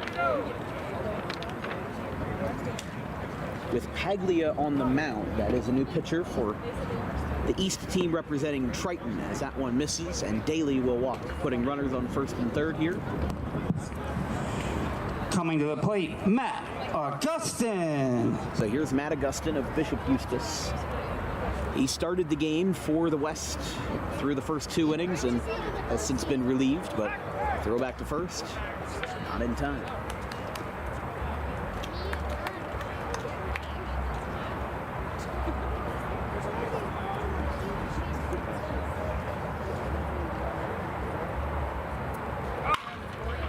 Line drive in the right, a base hit. That's going to drive home a run. Scoring will be Colby, and it is 10-5 in favor of the West. Stepping to the plate, Brendan McCargar. So Brendan McCargar now coming up.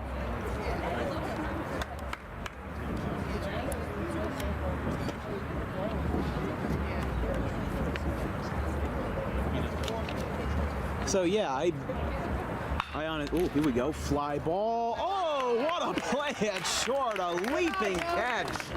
What a play down there. There is the second out. Wow. Man. Getting a lot of airtime out there. Beautiful play there at short. And this is Stepping to the plate, Kyle Ryder. This is Kyle Ryder of PVI. 2 down and 2 on.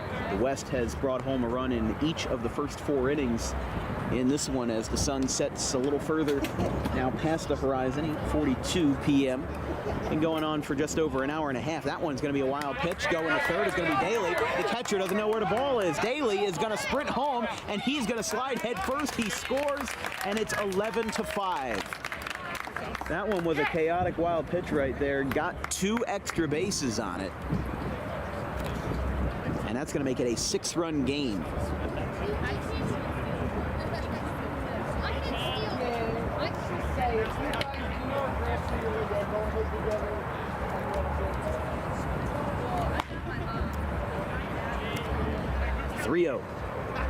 So yeah, big thanks to the folks at Rutgers Camden for having me to broadcast the game, and Tom Brett, national anthem singer. He was the sheriff who got our stuff underway this evening, but a beautiful play at second base retires the side.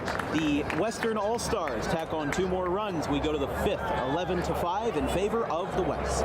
We'll go to break.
here in the top of the 5th inning. It is 11-5 in favor of the West. Western All-Stars here from Rutgers Camden. This broadcast is brought to you in part by Garden State Pet Center, a independently owned, full-service pet store with a specialty in promoting the companionship between people and animals by providing the healthiest product choices available, including all-natural foods, supplements that support and relieve health issues, and innovative products for pet owners. Visit us today at 226 South White Horse Pike in Audubon, open 7 days a week.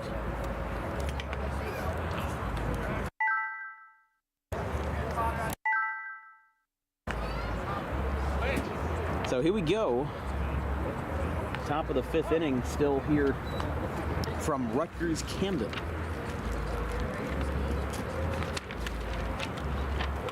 As Ryder delivers a swing and a miss to Matt Mullen of Highland, and it's 0-1 to start the frame.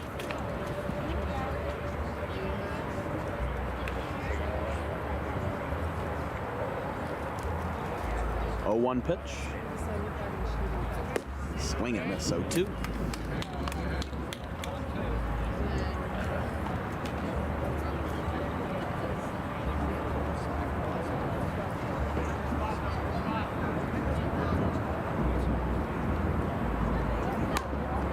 Oh, good effort there on the catching part to not tip over, but that one's inside, 1-2.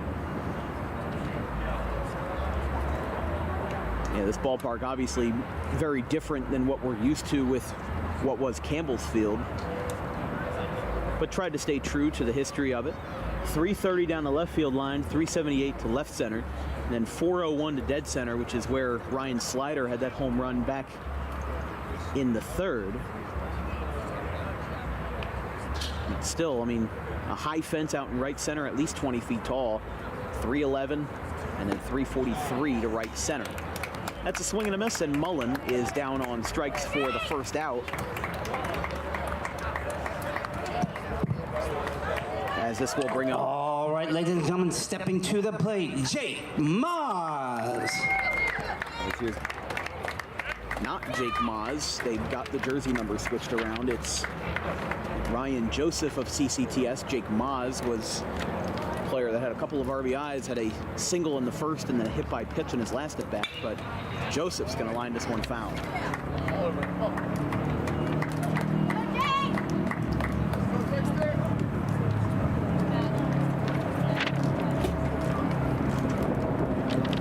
There's a couple players that we haven't seen in this one. Carson McGill of the King's Christian School.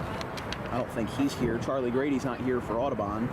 Alex Kay couldn't make it for Bishop Eustace. That one misses. 1-1. Neither of the Camden Catholic players were on the lineup. Brandon Bunce and Andrew Crawford. 1-1. And then looked like neither of the Penn Salkin players were here. Ranfi Bonilla and Jonah Jackson. 2-1. As again, on deck for the East is Christian Ruiz of Sterling.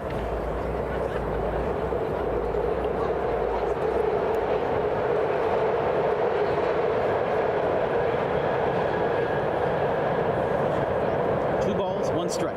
Pitch. Ground ball hit sharply and foul. It's going to make it 2-2.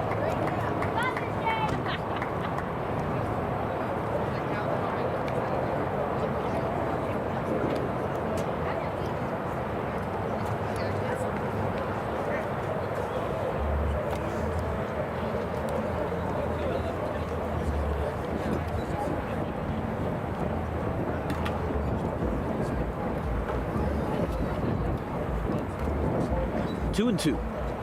Whoa, curveball misses high and inside. And Joseph is going to work the count full here. Again, representing CCTS, Camden County Tech School.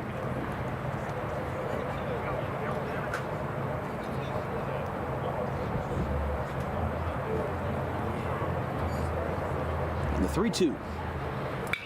Foul back. Hit a long way in the wrong direction. Joseph, the senior, batting .557. 39 for 70, 2 homers, eight triples, 7 doubles. That kind of blew me away for a second there. More triples than homers, 971 slugging percentage, and 28 stolen bases.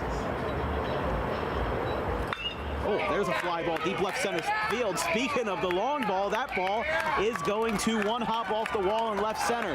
Joseph is flying around second, headed for third. He is in there with a stand-up triple. How about it, Ryan Joseph? We were just talking about his ability to fly around those bases with 28 stolen bases for CCTS. But now he's got a one-out triple to put the East back in business here, down by 6. As Ruiz will try to drive it home. Up next, ladies and gentlemen, Christian Ruiz. Christian Ruiz back up here. Runner on third for the East. And one down in an 11-5 game. Again, the West have scored in every inning, and Ruiz is going to get first here. So runners on the corners now, as his teammate down at Sterling High School is going to be Austin Allen, the third baseman, batting now.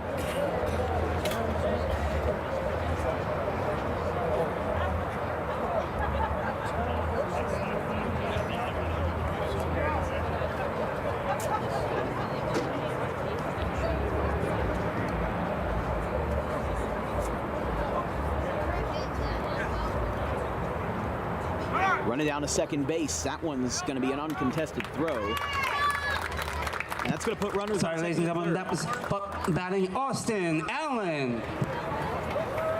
So Austin Allen coming up to the plate now. Again, 1-0 count, runners on second and third. Facing off against Kyle Ryder of PVI.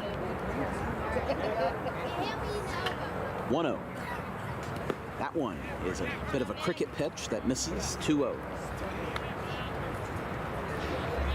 Again, because the summer is coming on and the spring is winding down, we're not sure of what our next broadcast will be here at Dan Wilkins Broadcasting, but we're working on some stuff in the progress, that's in the process. So if you would like to know when we'll be live streaming next, follow us on Twitter at DW Broadcasting. You can find us there. We also have a Facebook page at Dan Wilkins Broadcasting. My wonderful mother manages that Facebook account. I don't.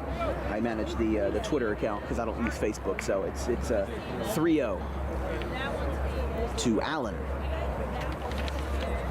with Aiden Scanlon rather on deck.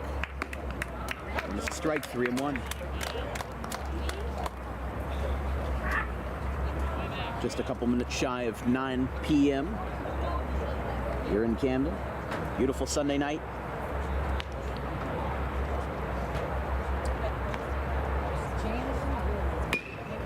High chopper past the mound. That's going to get a run, and it's going to be an out.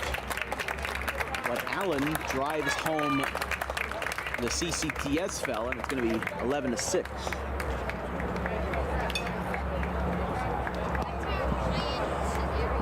Everyone stepping to the plate, Aiden Scanlon. So Austin Allen, the senior, batting 161 for Sterling. 5 for 31.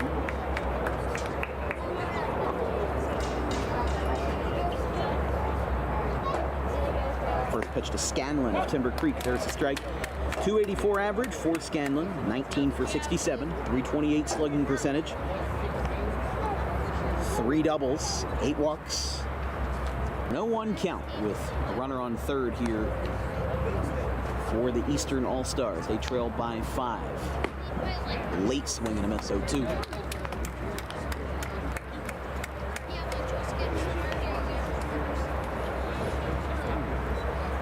0-2 quickly. Scanlon trying to drive home that run, get a rally started. But that curveball solidifies it, and that will retire the side. We go to the bottom of the 5th. The West still lead handily, 11-6.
Out this half of the inning, Garrett Gordy. So here is Garrett Gordy leading off for Heights in the bottom of the 5th inning. The West team has scored in every inning so far, 2 in the first, 4 in the second, 3 in the third, and then 2 in the second. The East team has put 1 run on the board in each of the last 3 innings, but we'll see what they can counter with on the mound, facing against Gordy with Chris Ruggieri on deck for the West side, representing Gloucester. First pitch, up and in. And we are underway in the bottom of the 5th inning.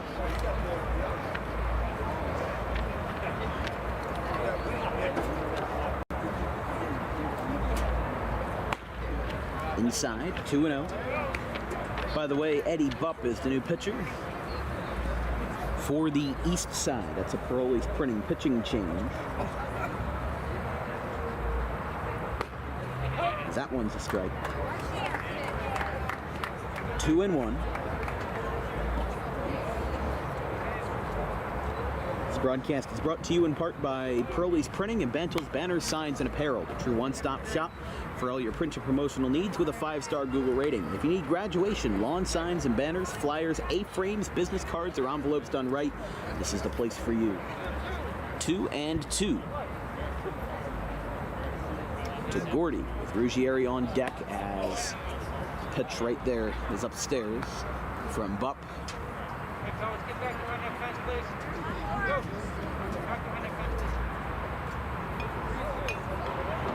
3-2 count. The payoff delivery. That one misses inside. And that will put Gordy on first base here for Ruggieri. All right, stepping to the plate, Chris Ruggieri.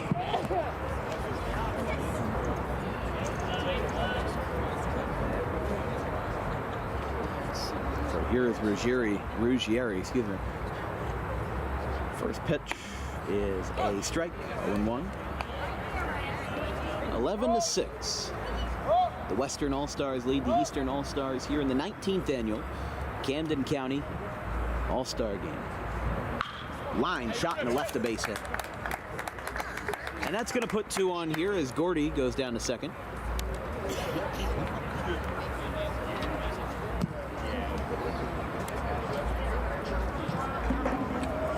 All right, ladies and gentlemen, approaching the plate, Joe Bruno.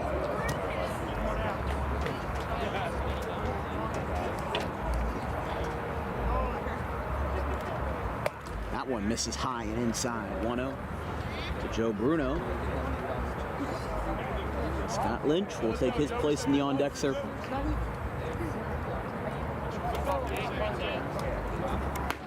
That one misses. 2-0, or excuse me, 1-1 rather.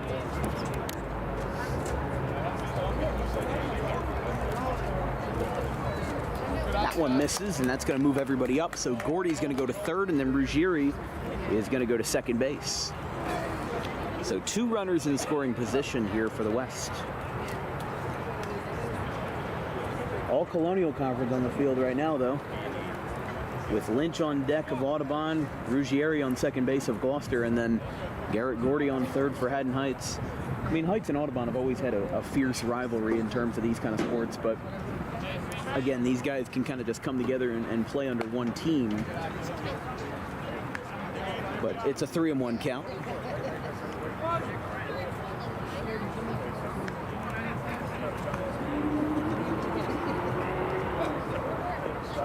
That one skips away. Gordy is going to hold at third, and that's going to load the bases for Scott Lynch.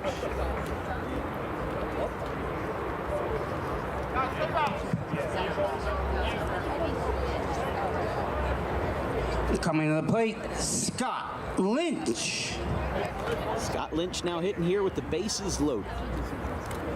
And still nobody out as the East still struggle to find an answer into trying to contain the power of the West. Again, if they win tonight, that would be the first time since 2017, and that's going to be a hit by pitch to drive home a run. It's 12-6. So Scott Lynch gets beamed on the first ball thrown. Scoring is Gordy.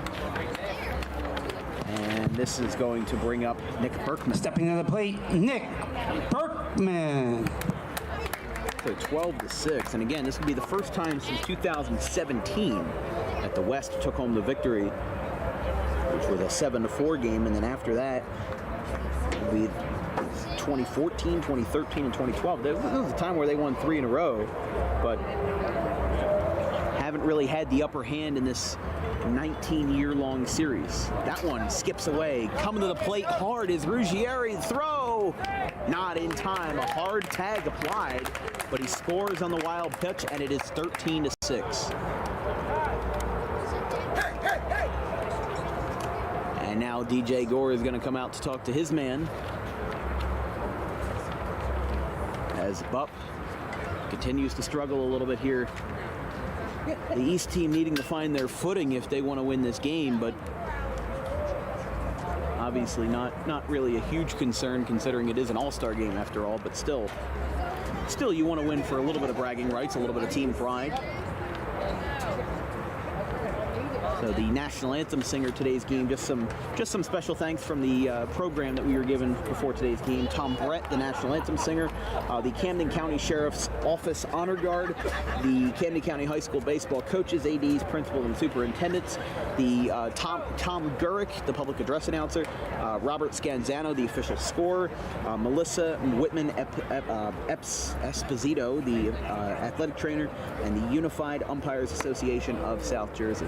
That one is inside. And also one more reminder, for photographs of today's game, make sure to visit CamdenCounty.com for a full gallery.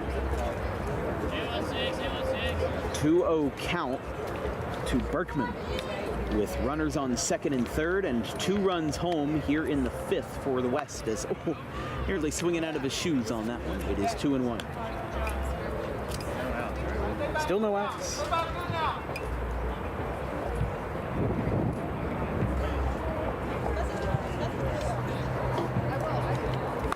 Swing and a miss again.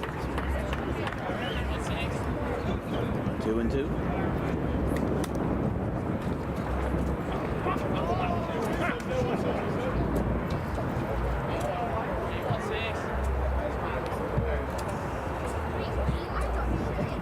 That one misses high.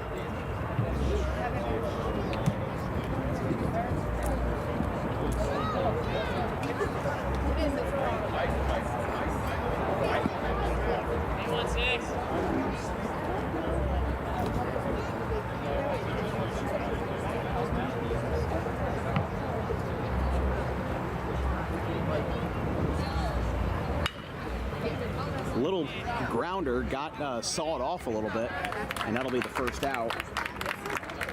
As here is Pensauken Tex. All right, attendees approaching the plate. Hamlet Disla Jr. Hamlet Disla Jr.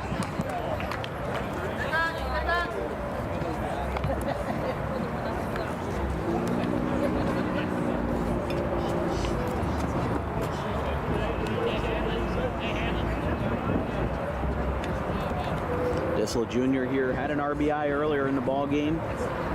Looking to drive home 2 more here with 2 on and 1 out, as that one got thrown behind him a little bit. 1-0.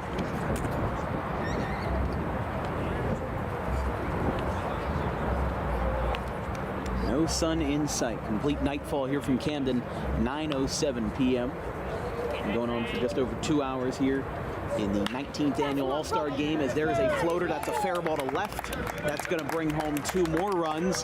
Scoring is going to be Bruno and Lynch with a 2-run double, and it is now 15-6. Stepping to the plate, Brendan McCargar. So here's Brendan McCargar there for Cherry Hill West, as DJ Gore is going to come out here and try to prevent this game from getting too far out of hand. I think because this is an all-star game, I don't think there is a mercy rule proponent, but we are going to have a pitching change here. We'll see who DJ Gore selects to be his next man on the hill. But again, 4 runs here in the 5th. The Western team showing some true domination, scoring in every single inning. 2 in the first, 4 in the second, 3 in the third, and then 2 in the fourth, and again 4 in the fifth inning. So we are going to have a Pro Leagues printing pitching change. Trotting in from right field is our new guy. We'll go to a quick break. It's 15-6 in favor of the West. We'll be right back.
We're in the bottom of the fifth inning. The West leads the East in the 2023 Camden County All-Star Game, 15-6. They've gotten 4 runs on the board here in the sixth with a runner on second, looking to make it a 10-run ball game in favor of the West. One misses outside. Oh, called a strike, 1-1. Brandon McCarter at the dish here for the western side. As on deck, though, is Colton Shaw of Haddon Township. Here's a ground ball hit well. That's going to trickle in the left field. Coming around. Nope, going to hold it third. Disla holds it third. All right, everyone approaching the plate. Colton Shaw. So Colton Shaw batting here for Haddon Township.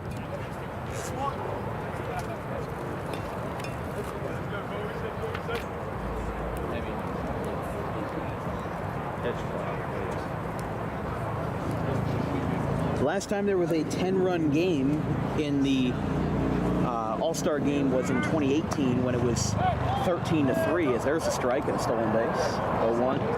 So runners on second and third. There was a 16-6 game in favor of the East back in 2015. That's the only one that's been that big of a margin.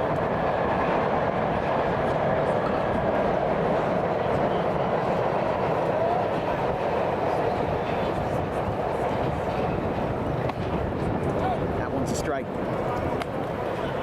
1-2. And by the way, the new pitcher for the East in the Pro Leagues printing pitching change is number 21, Austin Allen of Sterling. And the 1-2, breaking ball, swing and a miss.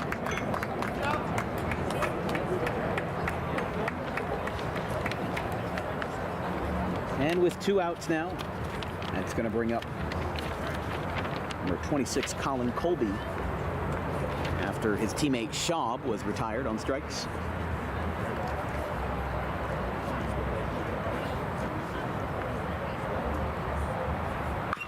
Ground ball foul, 0-1.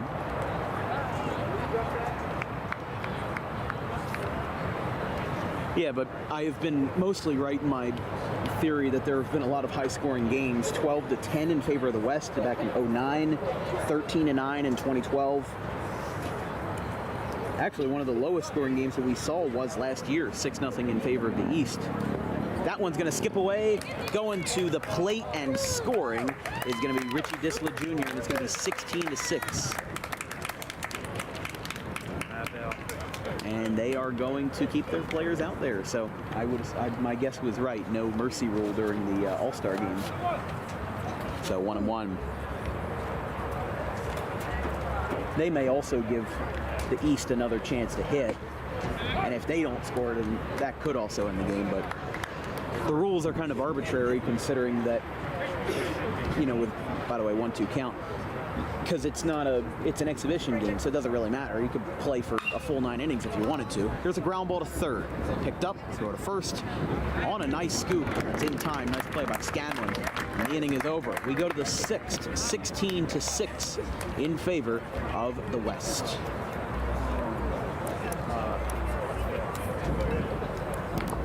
Yeah, they're coming back out there.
Here in the top of the 6th inning, it's 16-6 in favor of the Western All-Stars here in the... All right, coming to the plate is our home run hitter.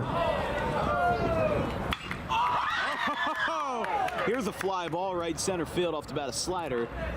And that'll be taken in, 1 down. He hit a home run in the 3rd, and public address announcer couldn't even finish his line before he flew out to center on the first pitch. So how about that from Slider? There's 1 away. Approaching the plate, Billy Bentliff. So here's Billy Bentliff of Eastern here in the top of the 6th, 16-6. That's foul.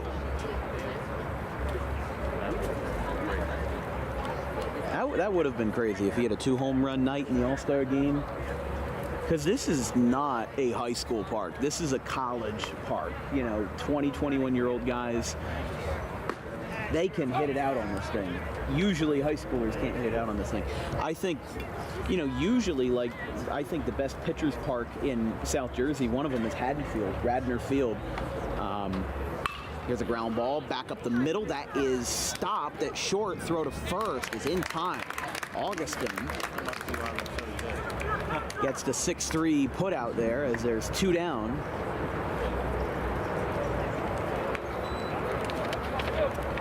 Bringing up Zachary Chabria.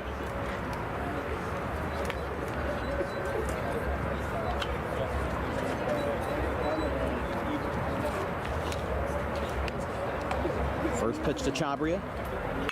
Here's a sharp grounder out to third, picked up. He'll hustle this one out, but the throw to first is in time, and the side is retired. A quick top of the 6th took care of business very early there, and we go to the bottom of the 6th, still 16-6 in favor of the West.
Here we go, bottom of the 6th inning.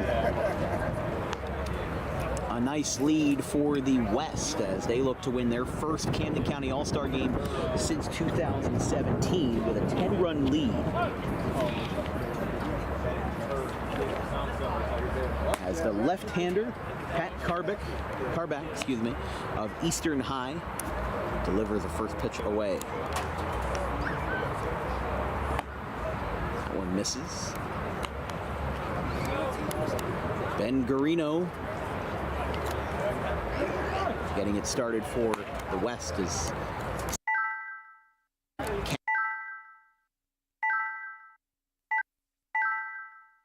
don't know if that'll help a little, but seems to be getting in and out of focus a lot, so much better. 3-1 to Garino. Ball 4. I think that might have grazed him a little bit, so would have been a moot point anyway, though. So here is John Daly, the catcher, representing Gloucester High, with Bishop Eustace's Matt Augustin on deck.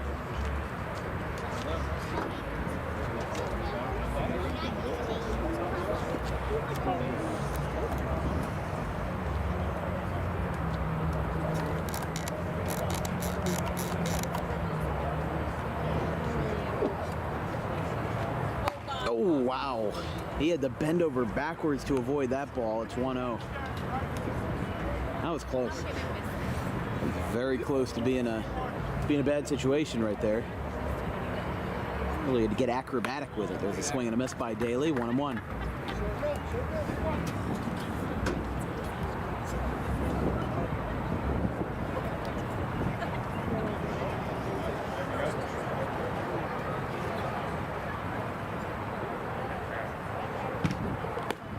Inside.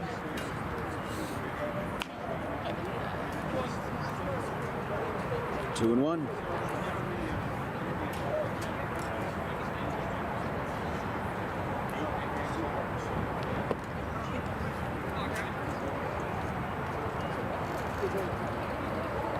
Three and one count to Daly.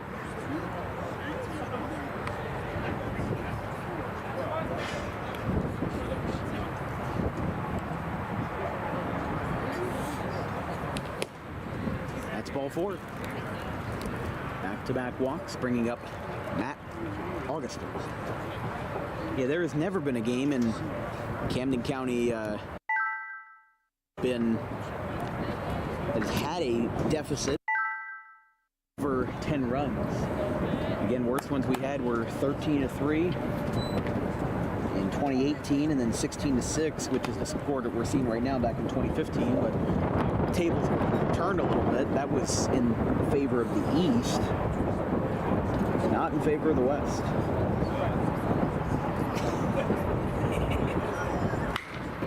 Fly ball, deep center. That's over the head of the center fielder for the East. Coming around, trying to score is Garino. He's going to get in there. They're going to get a throw to the plate, and it is wide.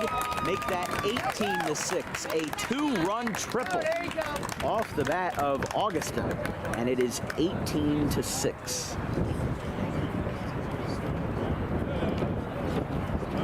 Getting a little bit out of hand here, but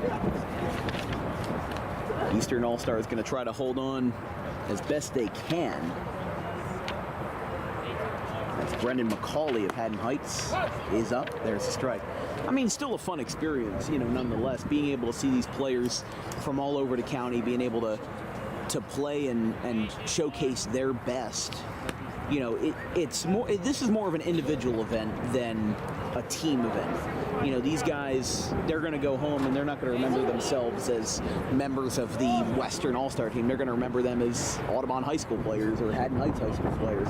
They're not going to be known for playing on this team. They're going to get known for, you know, playing on the high school teams that they're currently on.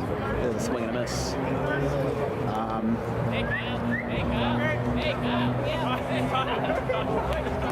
Kyle Ryder forgot that he was coming up to the plate.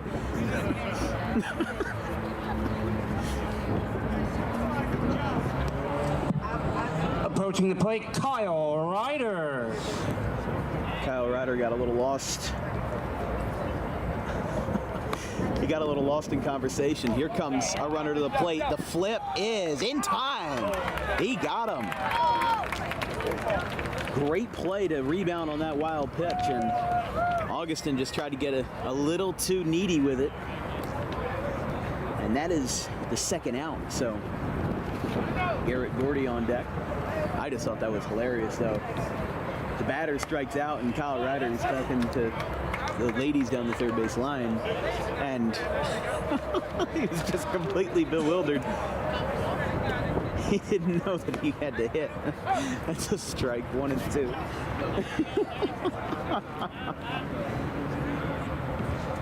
So 2 outs.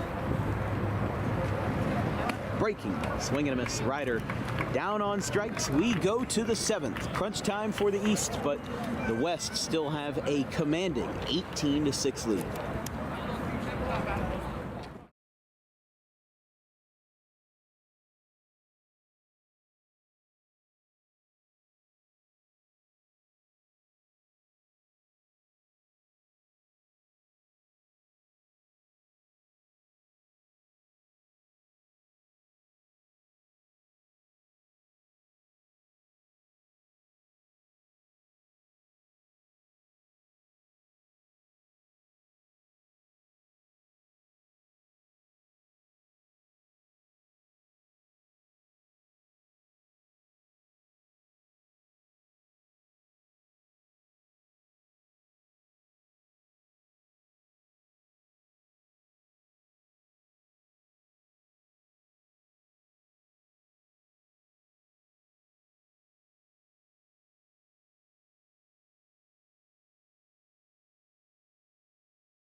here in the top of the 7th inning. It's the Western All-Stars 18 and the Eastern All-Stars 6. This broadcast is brought to you in part by Doug Does Anything, your local handyman.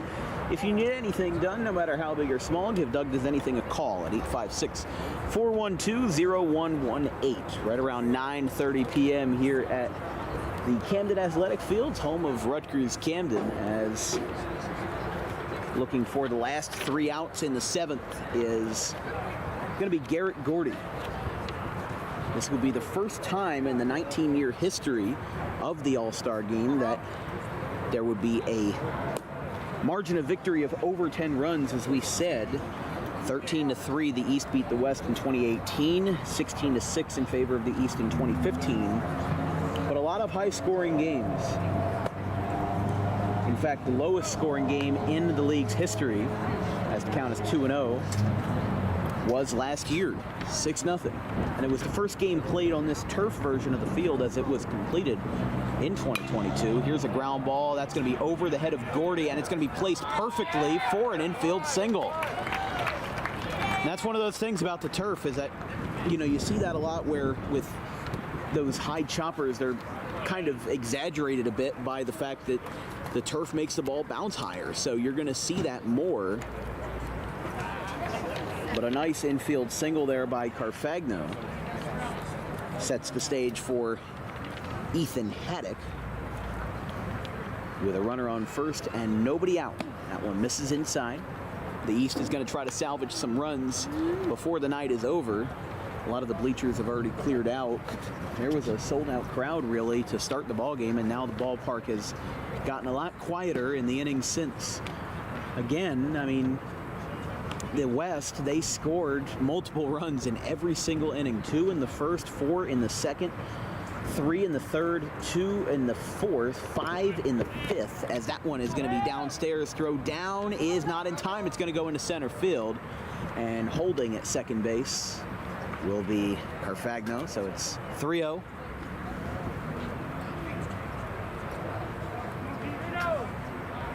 But yeah, and then 5 in the fifth, 2 in the sixth. And I thought this was going to be a lot closer of a ball game, considering that the East, they scored 3 in the top half of the first, but were only able to muster 1 run each in the third, fourth, and fifth. This count is 3-1.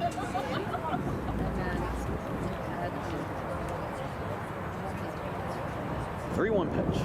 That one misses. It's going to skip away. Going to third is going to be Carfagno, and going to first is going to be Haddock.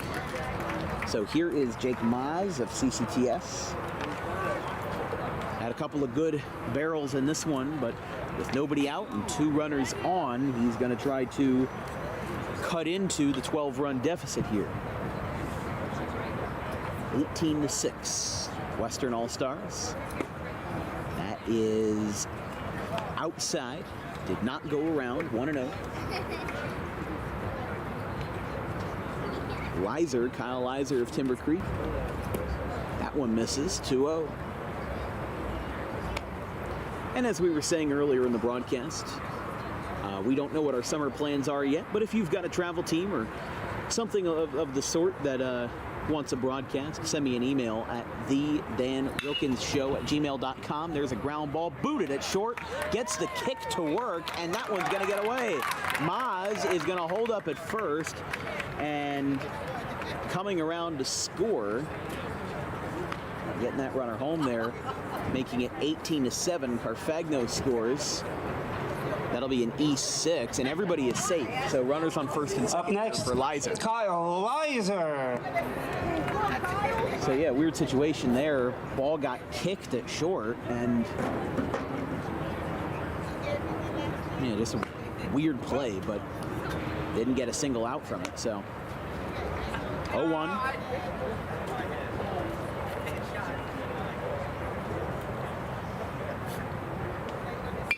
Ground ball out to second, picked up, throw to second for 1. They got the runner there, throw to first, not in time. Holding up at third is going to be Haddock. So with 1 down, here's Richie Paglia.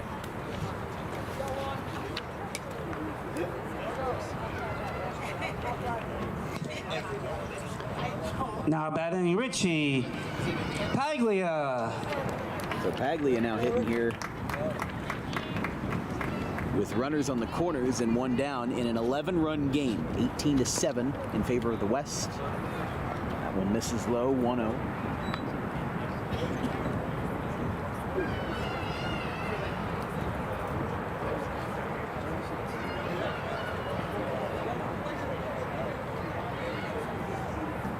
Garrett Gordy, the senior, 6.30 ERA in 2023 as there's a strike, 1-1.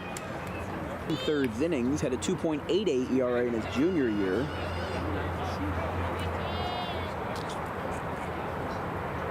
Last appearance was on May 31st versus Bishop Eustace. This is going to be a wild pitch, and coming home to score is going to be Haddock. So it is now a 10-run game, 18-8. So worst comes to worst, we will not have a margin of victory higher than 10 runs, as we said earlier. We thought this was going to be the most lopsided victory in the game's history, but for the first time since the first, the East have gotten across multiple runs. There is one out after that fielder's choice earlier in the inning. Paglia grounds it foul towards the West dugout, and it's 2-2. Yeah, I mean, I'm familiar with both of the coaches and the coaching staffs on both of these ball clubs. Dan McMaster of Cherry Hill West, E.J. Gore of Highland. They've been representing these two teams and, you know, putting together the event and being able to kind of, and, you know, like I said, organize an event that's more individual because, you know, you see, oh, here we go, pop up, right field. That one is going back and it is caught in right, moving to third and getting in there easily. That's going to put a runner on third here. Down to their last out, 18-8. And this will bring up Pat Carback of Eastern.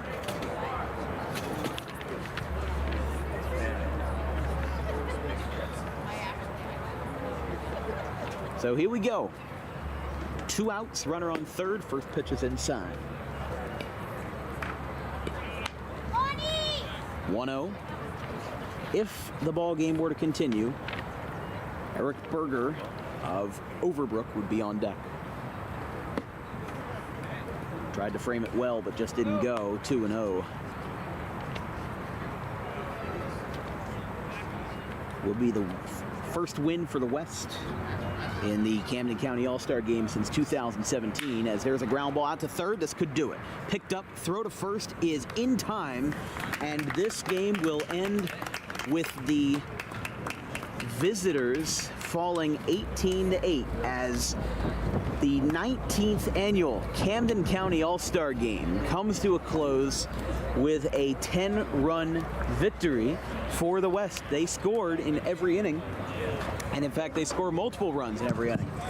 As we said, I mean, all right, ladies and gentlemen, on behalf of the Camden County Commissioners, this concludes our 2023 Camden County High School All-Star Game. Let's give our great athletes one more round of applause.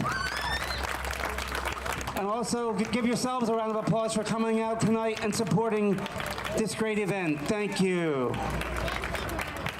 So that'll put a lid on the 2023 Camden County All-Star Game. It's been a great one, and even though the West were able one more time also, for photos from tonight's game, make sure to check out CamdenCounty.com.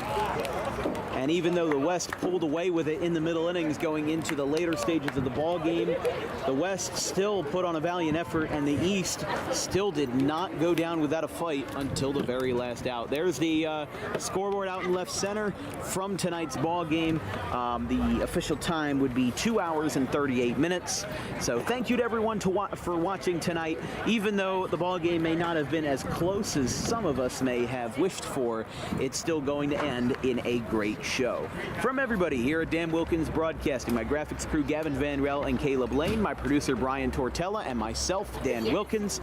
We'll see you guys whenever. We don't know when our next broadcast will be as we go into the summer, but if you do know of somebody that would like a live stream, send me an email at thedanwilkinsshow@gmail.com.